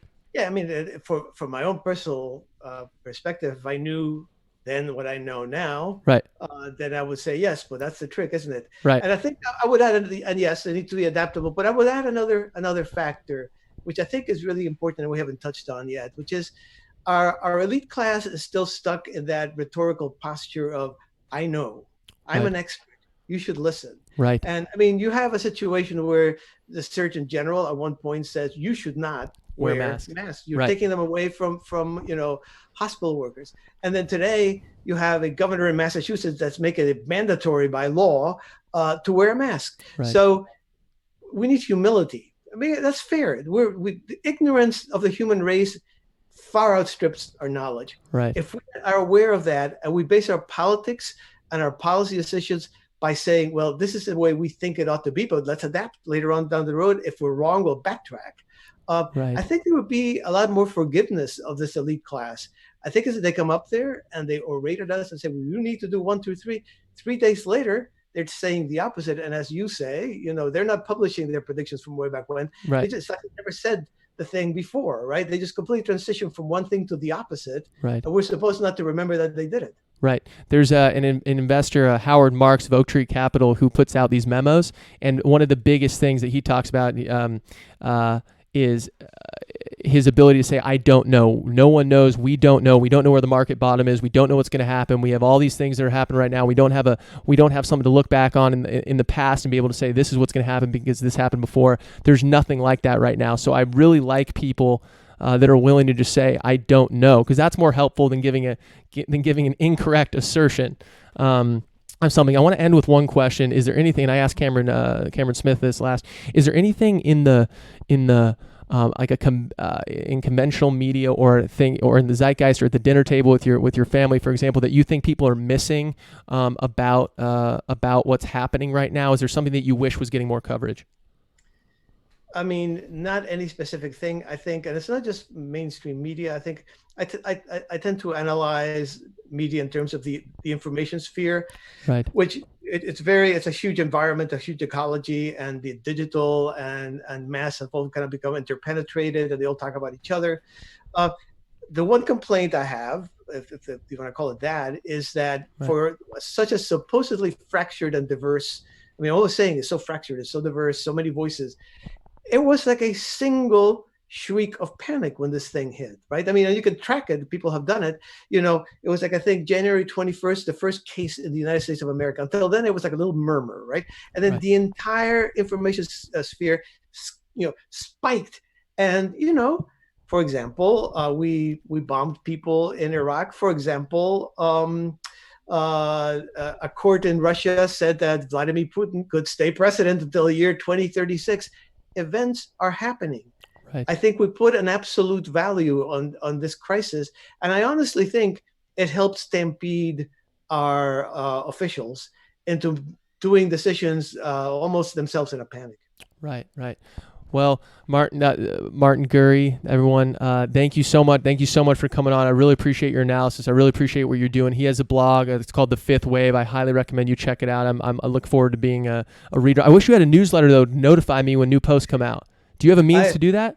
I don't think so. Okay. I'll look it up. Look it up. Because I think I can subscribe. You can subscribe to it on WordPress. But anyway. Yeah. Okay. Yeah. But thank you so much for coming on, and thank you for your service in the CIA. Really appreciate that. And thank you for everything that you're doing now. Your service with your own blog. So we need more people like you. So thank you so much for sharing your thoughts and coming on, Martin. Appreciate it. Thank you for having me. Okay. Thank you. Have a great day. Great. Okay. So we have Mostly Borrowed Ideas coming up next. We can Mostly Borrowed Ideas is are you there? Okay, you just turned your mic on. Are you with us? Hey Dick, I'm here. Okay. How are you doing? I can hear you perfectly. You can hear me okay, brother? Yes, absolutely. Okay. Right on. Okay, let me just give a quick intro so people know what we're dealing with here. Let's see. I'm looking. Okay, here we go. Got my notes right here. Okay. So everyone, this is mostly Borrowed Ideas. We'll refer to him as his Twitter handle is Borrowed Ideas, _ideas, and I'll link to that in the show notes. He has a lot of cool analysis, particularly on equities, and talks about specific companies. Has a lot of Twitter threads that are super interesting. Recently, his Twitter account has gotten a lot more followers. So we really appreciate him coming on and sharing with us. Yeah, thank you. Thanks for coming on. How are you doing today? I'm pretty good. It's a beautiful day out there, and thanks for inviting me. Right on. Sweet. Well, let's jump right into it here. We talked a little bit about, we actually referenced your Twitter thread on Facebook last week with one of our guests, and I'm curious. You have a lot of analysis on your Twitter about Facebook, so I'm curious. Can you lay out for us why are you so bullish on Facebook?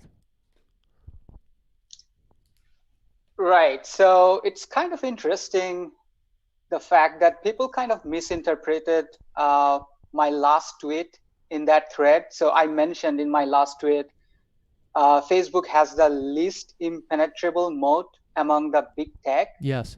So it's actually a negative, right? So least impenetrable. So that means people, Facebook itself can be disrupted, right. By someone else. So my whole point was, if you want to be super bullish on Facebook or just bullish on Facebook in the long term, a large part of the thesis has to be, on Mark Zuckerberg. Right. The business is not as impenetrable as, let's say, Amazon is. Amazon is, it's just an amazing business. It's a lot harder to imagine how you disrupt Amazon, because they have this, some people call it the octopus model. They have all these different lines of businesses, and if you attack in one particular line of business, they can protect their whole business with using other lines of business. Facebook, on the other hand, although they have 5 largest used social apps, Right. they don't have that luxury. They don't have all sorts of interrelated and sort of also unrelated businesses tying together, right? They are still a social network. They have Facebook, Instagram, WhatsApp. It's just all different names, but the core idea is exactly the same. Right. Amazon doesn't have that, right? Amazon has cloud. Amazon has subscription business. Amazon has e-commerce, video, music. They have all these sort of unrelated and also interrelated things, in a bundle, which makes it extremely difficult. It's just hard to imagine how you are going to attack Amazon and that attack Amazon in a way that would put its terminal value at risk. Facebook's terminal value can be put in risk if it's possible. Now I want to make something clear. What is exactly Facebook's business? Yeah, definitely they earn a lot of money through primarily through mobile advertising. Right. But if you think about it, what exactly is Facebook's business? Facebook is in the eyeballs business. It's in the they are running after human attention, which by definition is fickle in nature. Every day Facebook has to convince us to go back to their platform, to choose their platform over TikTok, over Twitter, over many different social social network apps that are going to come in next 5 years, 10 years, 20 years, 50 years down the line. Facebook has to constantly convince us to go back to their platform. Now, sure, it's addictive. Yeah, it is addictive. Facebook, any social media is addictive for the users. But even the addicts would know that they may want to try different stuffs. And when you come across a new shiny thing, you may like a particular drug better than the ones you were having before. So that's why I think it's the least impenetrable. It has the least impenetrable moat among the big tech.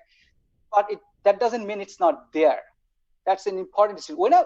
When you are comparing any business, to Amazon, pretty much all the businesses will fall short in terms of competitive advantages. Amazon has this amazing competitive advantage that probably, frankly speaking, nobody, not a single business in the world out there has. So it's an unfair comparison, if you think about it. So it does not have the as strong competitive modes as Amazon has, but it's still there. If you are trying to attack Facebook, for example, you are going to attack a company and a founder who has been operating a company, operating 4 different social network for 10, 15 years, because they didn't have Instagram from the very beginning. So those four are WhatsApp, Instagram, Facebook proper, and Messenger. And Messenger, right? Okay. Right. So he has 15 years worth of data understanding. I think Facebook is perhaps, the most, they probably have the highest amount of data, and they probably have the most informed understanding of human psychology in the history of human civilization, to be honest. Right. So, I'm telling that it's easier to imagine that Facebook is going to be disrupted at some time in future. That does not mean that you are going to be able to do it. You are going to need a person of Bezos caliber, or a Gates caliber to disrupt Zuckerberg's company. And I also think, and one of the reasons I think a large part of the bet has to be on Zuckerberg is, I think Zuckerberg has to be one of the most motivated billionaires out there among the big techs, especially. Yes. Because he knows. I mean, this is not a rocket science. Whatever I'm telling you, whatever I've written in my thread, it's not rocket science. Zuckerberg knows the fragility of its business or fragility of its empire. It's not Amazon. He knows it, and he will try every single day to make sure that the fortress that he built so far remains intact. And I'm not going to bet against a guy who has, a track record of what he has built so far. So yeah, and it's an important distinction. It's a long-term bull thesis. It's not what's going to happen in next quarter or in this pandemic or in next 5 years or even probably in 10 years. Right. It's what's going to make this business durable. Right. I'm curious. You mentioned. Yeah. Oh, go ahead. Finish your point. No, I'm fine. You can go ahead. Okay, there we go. We'll be sure to come back to that. I'm curious. You mentioned that Facebook, how much data they have on their users. I'm curious what you think of and Zuck, I believe he published this a couple years ago. Actually, when 2020, his like decade goals. Right, he stopped doing these yearly things. He's like, I want to think in decades, and he released his goal for the decade. And one of those things.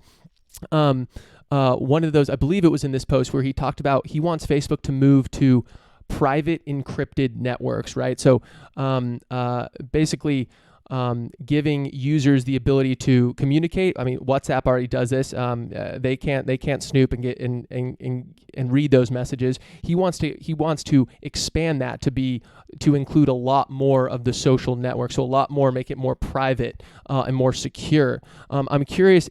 How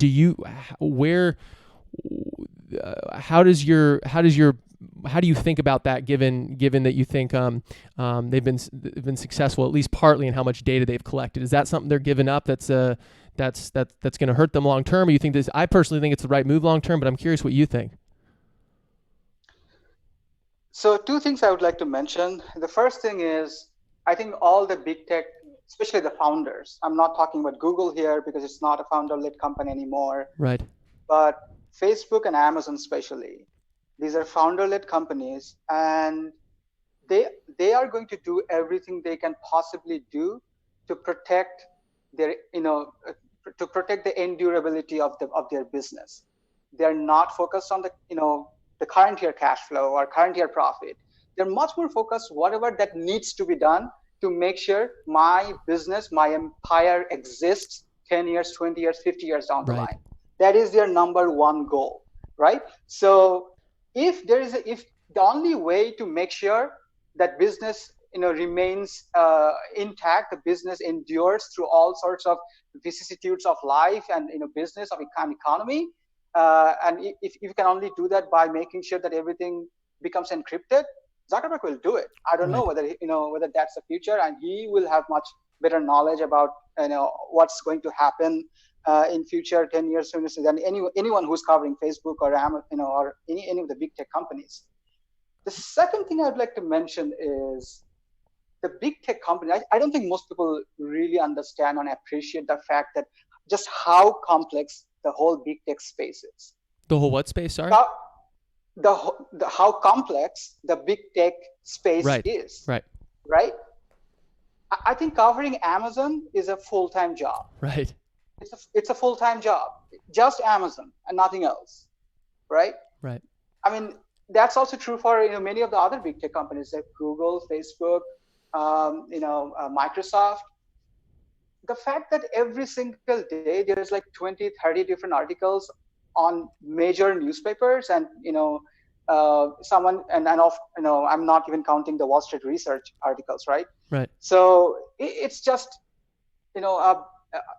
it's just amazing how much content that is out there that you think you should read, right? I mean, if you are covering Amazon, if you're invested in Amazon, if it's a sizable portion of your portfolio, yeah, probably it makes sense to kind of consume all these things, but it's not possible. It's impossible to be able to cover big tech in a way that's probably fair to them, and also want to look into different businesses and go beyond the big tech space. It's just very, very difficult. I don't think I'm able to do it because I want to be a generalist. I am currently a generalist, right? So I do look into all sorts of companies beyond technology. So I probably have better breadth, but lot less depth, and that's just how it is. I have to be comfortable with that fact. And that's why I'm much more interested in understanding the big picture. I don't know what Google is going to do with their anti-Amazon alliance, or all these different nitty-gritty details, the information flow is just incredibly wide and heavy. So that's just how the way I look at it, and that's why I spend more time understanding what exactly is their business and what will make their businesses more durable, in the very, very long term. Right. You mean to say that it takes more than just one Twitter thread to describe an entire company? Sure, it does. Yeah. Keep doing those, brother. So I want to talk for a second about your experience on, quote unquote, FinTwit. So the financial Twitter. There's a lot of, anytime anyone's seen like a money sign plus a stock ticker, you probably run into the financial Twitter space. It's a brimming space. I've recently been following a few people in it because I think there's a lot of super interesting insights there. Can you talk to me about, and you tweeted this out, having an account. You are anonymous. It's called, it's borrowed ideas.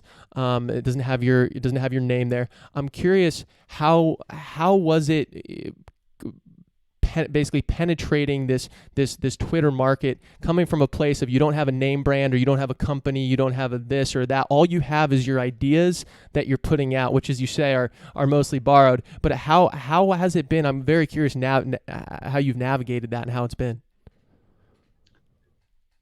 I'm not going to pretend that I have some special knowledge. Right. The biggest thing that probably has happened in terms of increasing my follower base is the fact that Paul Graham chose to retweet my Facebook thread. Right. Now, I did not request him to do it. I was following him, obviously, but he didn't follow me back. I have no idea how he came across my thread. So and so that's like the number one thing. So you have to be lucky. It's not just I'm pretty sure there's a lot of great content out there in FinTwit and even beyond FinTwit. That is not getting Paul Graham's attention, or in anyone famous who has like millions of followers. They're it just didn't come across them, right? So that's perhaps more than 50% of the answer. Sure. And right. So I guess just like probably most things in life, luck is definitely a huge factor, and I'll be the first one to admit it. The second thing I would say, I wanted to be active in FinTwit, and I wanted to write all these threads primarily for myself. I am reading a lot of stuff. I am consuming all these articles, books, and everything, but my retention is actually a lot less than I would like to retain, right? So if I can summarize, if I can make it more consumable for myself, right? Right. I think that's how I started doing this, and it's great that a lot of other people also find this relevant and helpful. So that's great, but that was not my primary attention. Now, I think David Perel also talked about this idea of binge reading, right? So once you have all these threads and all these contents, I noticed that when people find my profile, they read not just one thread, they read a lot of threads, like 4 or 5 threads at once. So they kind of binge read my threads, and if you read 4 or 5 threads, and even if you like probably one of them, you may think, okay, this guy is probably interesting enough to just to see what he's thinking, right? I happen to believe if you're very good, if you're very, very good in terms of ideas, you're probably 60% right in most issues, right? I'm not very good for sure, right? So many of my takes will be wrong. Some of my takes will be exceptionally wrong, right? And exceptionally bad. And it's just great that once you have this many follower base, they're going to correct you. You are not going to get away in internet, saying the wrong stuff. They're going to come and correct you, and that's great. People have been so far very nice to me. I know that social media, can be very harmful in many different ways. But it's been early days. Is that part of the reason? Is that part of the reason why your account, why you're anonymous? I think being anonymous is, I honestly speaking, I did not think a lot before creating an anonymous account. So I'm not going to say that, I all kind of thought this through, but I am beginning to appreciate the power of anonymity, right? So it's just much more powerful. And I would say it's very satisfying that people don't know anything about you and still they want to follow you because you have, good ideas, or if you just are borrowing good ideas, whatever it is, right? Because I do think most ideas, good or bad, are just simply borrowed. Right.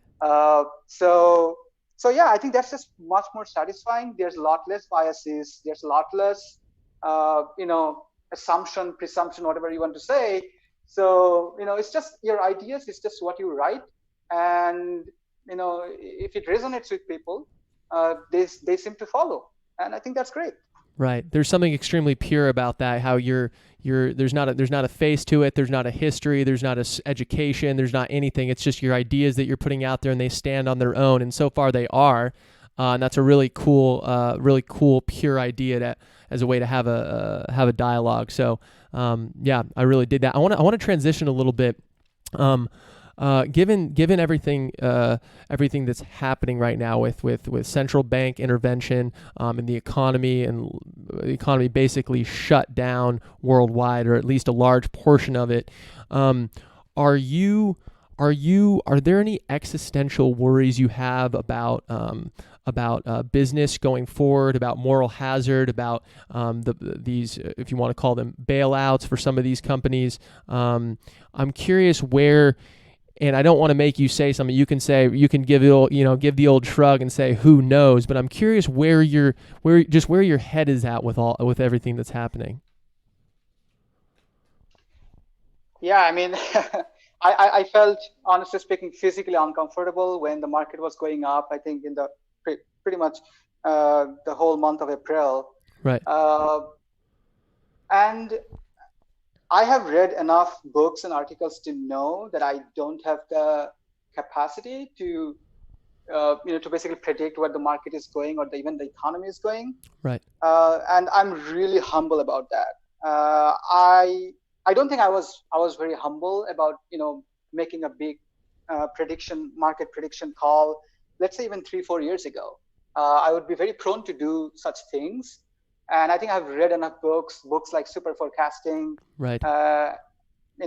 Anything that Michael Maboussian has ever written. So once you go through this, and this kind of instills this belief in you that you are not going to be able to do it. Right. So I try to avoid this, but I'm human.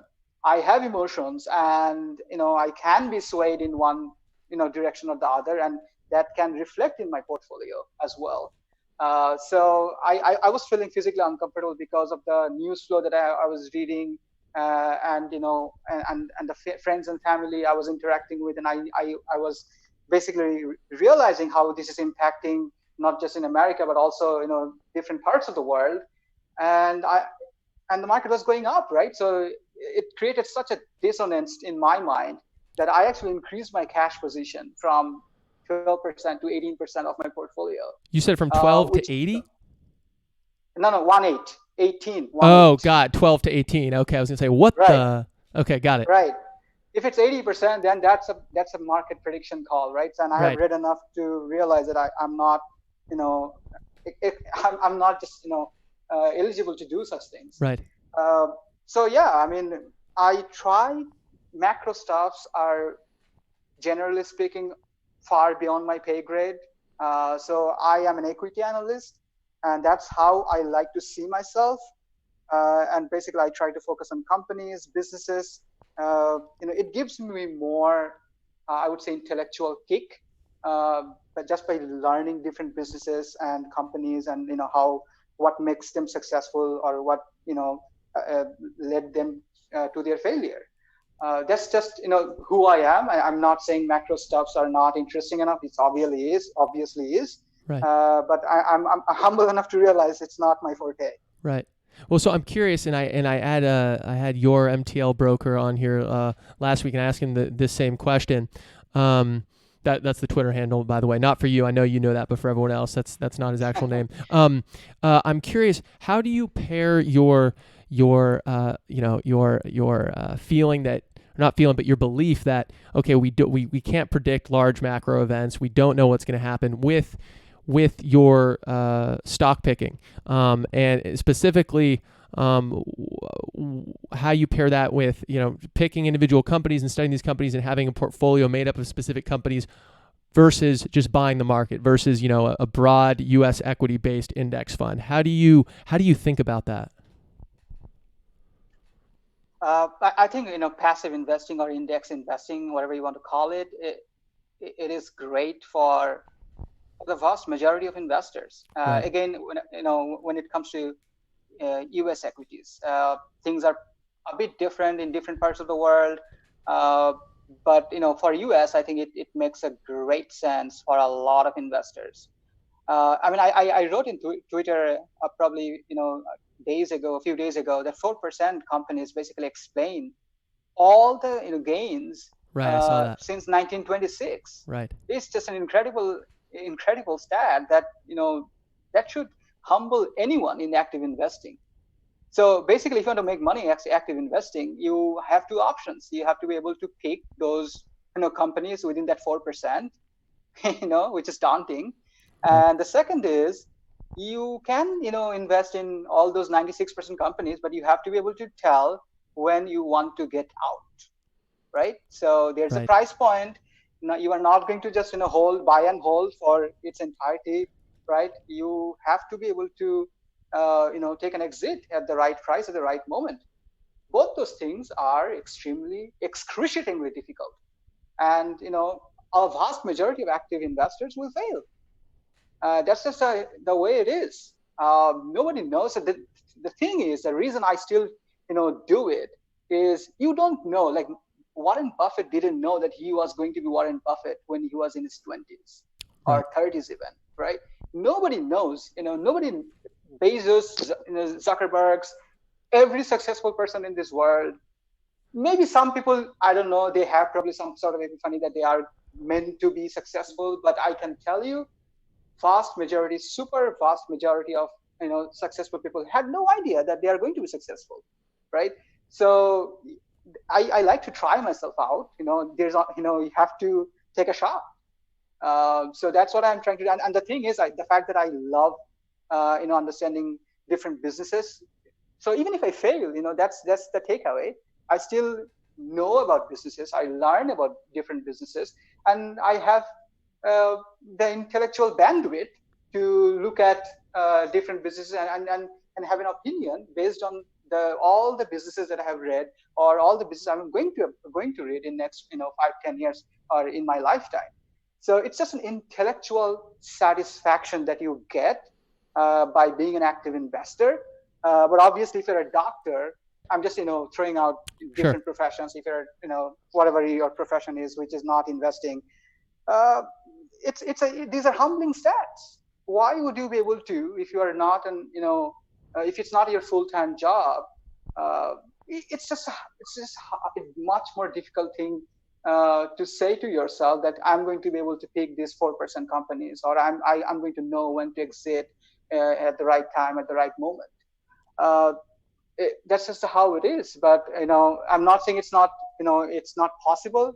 Michael Burry was a doctor, right? So, but maybe these are just exceptions, right? So that's just the way I look at it. I think active investing is also very rewarding. I can give you another math. I mean, if you outperform S&P 500 by 2.5% over a 30-year period, your wealth would be doubled compared to what you would have made, by investing passively. Right. It would be double. So there's a huge difference between 5 million and 10 million, right? And the opposite is also true, right? So if you underperform the benchmark by 2.5%, yes, you have 50% less. 50% less. Again, I'm saying, the numbers will be different depending on what returns you are estimating. Let's say the benchmark index is returning 7%, and you are getting either 4.5% or 9.5%. And then basically the way math works, over a 30-year period, your return would be either double or 50% less. So the incentive mechanism is there. It's very hard to do. It's not easy for sure, and it also definitely makes it even harder when you are paying 1% to your manager. So then your manager has to make even more. So the whole business is very difficult. That's all I can say to you. I love that. I love that you touched on the fact, because a lot of people will ask me, not a lot, but some, they'll ask me, what are some individual stocks I should buy? And one of the things I always like to tell them, I've talked about this on the show, and you just touched on, is that buying a stock is half the battle, right? You buy it, but then in order when you've purchased it, now that you own a piece of a company, you basically signed up for a marriage with that company, to basically be with her in sickness and in health until you sell it, right? So there's two parts to the trade. There's the buy, and then you sell when hopefully it's higher. But it's like, just because you think, sure, you think it's a good company to buy now, fine. Well, now just make sure that you are willing to spend the time to monitor that stock, and know when to sell it, especially if it's a large piece of your portfolio, right? Some people might go all in on Tesla, for example. It's like, I would not recommend that, but if you are going to do that, you best be damn sure that you're going to have the time, given that it's such a large percent of your portfolio, that you're going to be following it. And I always think of the opportunity cost there, especially for people unlike yourself that, are doing this as an intellectual pursuit. A lot of people are in it not for the intellectual part; they're in it to make money. And I tell people, if you're in it to make money, then the surest way to do that, and you want to spend time on other things, like maybe to your point, if you want to be a doctor, then go be a doctor, and then just put your money in a passive fund, and then let that build wealth for you. Then you can spend your time and your energy on the things you actually you would prefer to. So I love that you touched on that. And I'm curious if you have any responses to that. And also, as we close this out, and this is the question I always ask, is there anything the media narrative, the zeitgeist, the dinner table conversations, the people you're following on Twitter, is there something that you think people are getting wrong? In what's going on, whether it's in equity, the equity markets, or something else. I'm curious where your head is at with that. So, I actually don't have a TV, at my home, and Good. I don't watch TV. Good. Right. So I actually have no idea what the mainstream. I have some idea, right. But I would say, largely speaking, I don't have much idea what exactly they are talking about right now, or last few days. In terms of FinTweet, I think the biggest, or I guess probably the best advice that I can give it to anyone is, make sure you diversify your followers. Make sure you have enough of conservatives, enough of liberals, enough of centrists and libertarians, whatever you call it, right?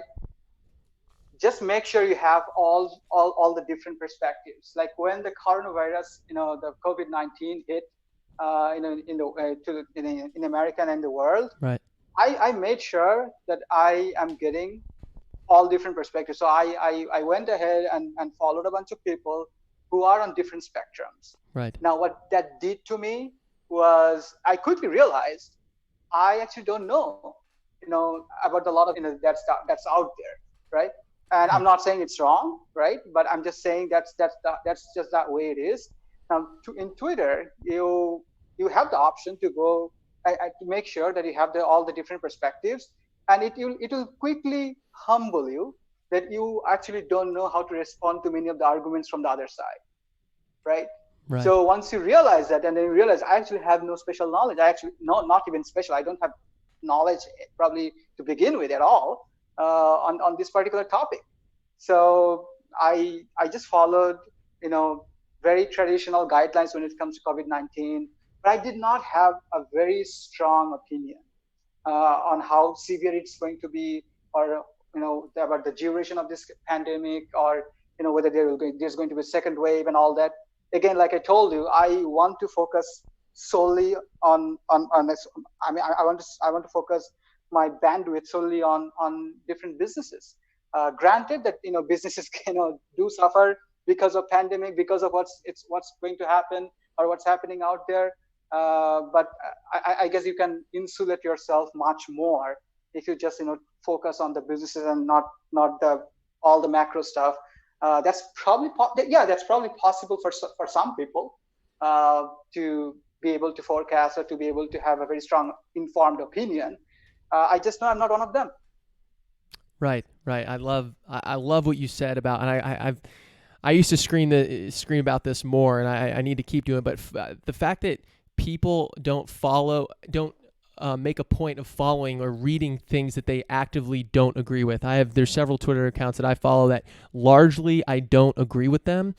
So I love that you touched on that. And even if you don't, there's no such thing as agreeing with someone 100% or disagreeing with them 100%. There's some things that normally I disagree with them, but they might say something that either makes me think of something in a new light, or maybe I just straight up agree with them, and maybe I'm learning a little bit more nuance to their side. And the other thing is you actually know what that group or that side is actually thinking, which is also extremely valuable. So mostly borrowed. This is borrowed_ideas on Twitter. I highly recommend you follow him. I just started over the last couple weeks. He's got some great threads.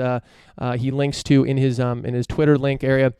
Click that. He's got several threads where you can go through and click. And I've read through a few, and they're super good. So borrowed ideas. Keep doing what you're doing. Thank you so much for coming on. I love your measured, calm thinking. You're detached. Detached from your ideas. You're okay with being wrong. I think that's super valuable right now. And I thank you so much for sharing your ideas. And please keep doing it, brother. Thank you so much. Thanks for inviting me. Okay, absolutely. Have a great day. You too. Okay, so thank you so much for here. I'm going to go back to the regular. So we're going to take this out. Stop sharing my screen. Okay. That was our third interview. That was borrowed_ideas on Twitter. I'll link to all these guys in the show notes. So we're at 2 hours and 7 minutes. Give me some feedback. And I'm going to get to some of these questions here, and then we're going to sign off. So Charlie, hit me with any questions. I know we've got nice things chimed in on some things. So if there's any other questions, I'll riff on those quickly. Let me know if you have feedback for the show style. I was thinking like 12 to 12:40, just me and you. Maybe we need an hour, and then maybe do 2 interviews. I'm really working with the setup. So any feedback you can give me on that end would be. Oh wait, did we transition this? Yeah, we did transition. That would be appreciated. Okay, so just a couple things. So I'd never get to everything I want to get. So we'll get to some of these things I want to talk about this time. We'll talk about it next time. But we had a few comments here. What happens when climate change hits? Nice. What happens sociologically at mass refugee crisis? Major cities become uninhabitable. Curious about the specifics. Should I keep question? Okay, so again, I don't know. I don't think anyone knows. And, basically every single guest that we had on here, borrowed ideas, and Martin Gurry, predicting the future, who the fook knows. My official stance is that and we'll go into the music here. So we're going to kind of outro here. Actually, no. Yeah. Well, we got another question. My basic stance is that it's as Elon Musk says, it's the world's dumbest experiment. I think this is one of those issues that we need to be doing things. And I talked about a specific thing, a carbon tax.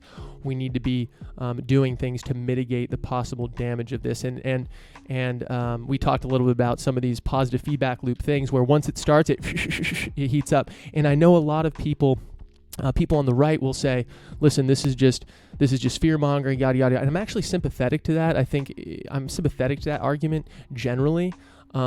With something like this, it's not binary here. I think there are things we can be doing. We don't need to do full-on stop everything, ruin the growth of the economy and all this stuff. But there's a middle ground. We can do things like a carbon tax, which, again, a bipartisan group in the Wall Street Journal, a market-friendly publication, had a bunch of economists on both sides of the aisle say this is what a way we think we can address climate change. So I think there's some low-hanging fruit. I constantly look at the low-hanging fruit. I think people get to, Green New Deal and all this stuff. Yes, maybe. But there's some low-hanging fruit that we can get to first before that. Like there's some obvious things we could do. In my mind, I think a carbon tax is one of them, and potentially nuclear energy, which I want us to riff more on because I've recently kind of taken up a more of an interest in that. Okay, so we have another question from David Avergel, then we'll wrap up with this. The most obvious effects perhaps include rising sea levels, which would mean cities at the sea level are flooded and thus are rendered uninhabitable. If this is right, then a mass refugee crisis, as you put it, seems likely. Yeah, so there is, I forgot what percent of, I think, is it 40% something, a very significant percent of the population lives on a coast. That's where, and part of that is a function of coasts allow for trading, right? There's ports there, and boom, it's natural that cities are going to crop up there. So that's absolutely a concern. You can really get into the weeds here. I think the main thing I like when I try to convince anyone of anything, it's, just let's focus on things we can agree on, because right now this whole climate change debate we've been screaming at each other, and let's walk it back a little bit. And I know some people think drastic change is needed immediately. Okay, maybe let's start with a small thing. Let's start with something we can agree on. Let's start with something, a bipartisan thing like a carbon tax, for example. There's things we can do that we are not doing. So I think that's how we need to approach that. And again, these are the issues we're going to talk about. These are the things we talk about on No Gradient, me and Charlie, when we riff on this stuff. And when I do the research on this stuff, I really think about what is the next COVID? What are the things we're going to be talking about a decade from now? Because you can waste a lot of time churning on things that'll be irrelevant tomorrow or a week from now or 2 weeks from now. Let's not focus on those things. Let's focus on the things that are going to be matter a decade from now. Because if you do that for a decade, if you think in years, and if you think in years long term, you think in decades, by the time it's been 10 years, by the time that decade has happened, you will be a hell of a lot more informed and a hell of a lot more ready to deal with the world at that time. Don't get caught up in the daily churn. We talk once a week. We talk about the things that are going to matter in a decade at No Gradient. This is Shooting from the Hip, number 11. We appreciate the guests for coming on. We had 3 of them. Thank you so much, Cameron, Borrowed Ideas, and Martin. Really, really appreciate that. Please, people, give me feedback, dick@nogradient.com. We do this every Saturday, noon Eastern, 9 a.m. Pacific. Also, feel free, patreon.com/nogradient. Become a subscriber, or rather a contributor. Contribute as little as $3 a month, and you get access to the full show notes, all these notes that I use to conduct the show. Which maybe you'll find helpful. We have a few other perks there. You can join the Zoom call that me and Charlie are in, get backstage access. So there's some perks, so check it out. Thank you. We really we're building something here, me and Charlie, so we really appreciate the energy. We appreciate you showing up. We appreciate the guests coming on. We love doing this. We do it because we want. We do it because we like it. We do it because it's fun. But we really want to take it somewhere. So thank you all for joining. Again, let's think about the big ideas. Let's think about the things that are going to matter in a decade, not the things that are not going to matter in a week. This is Dick Lucas and Charles Finley, producer No Gradient, signing off. Thank you all so much for joining. This has been huge. We're going to keep doing this once a week. We're going to keep riffing on it. Let's keep going. Peace.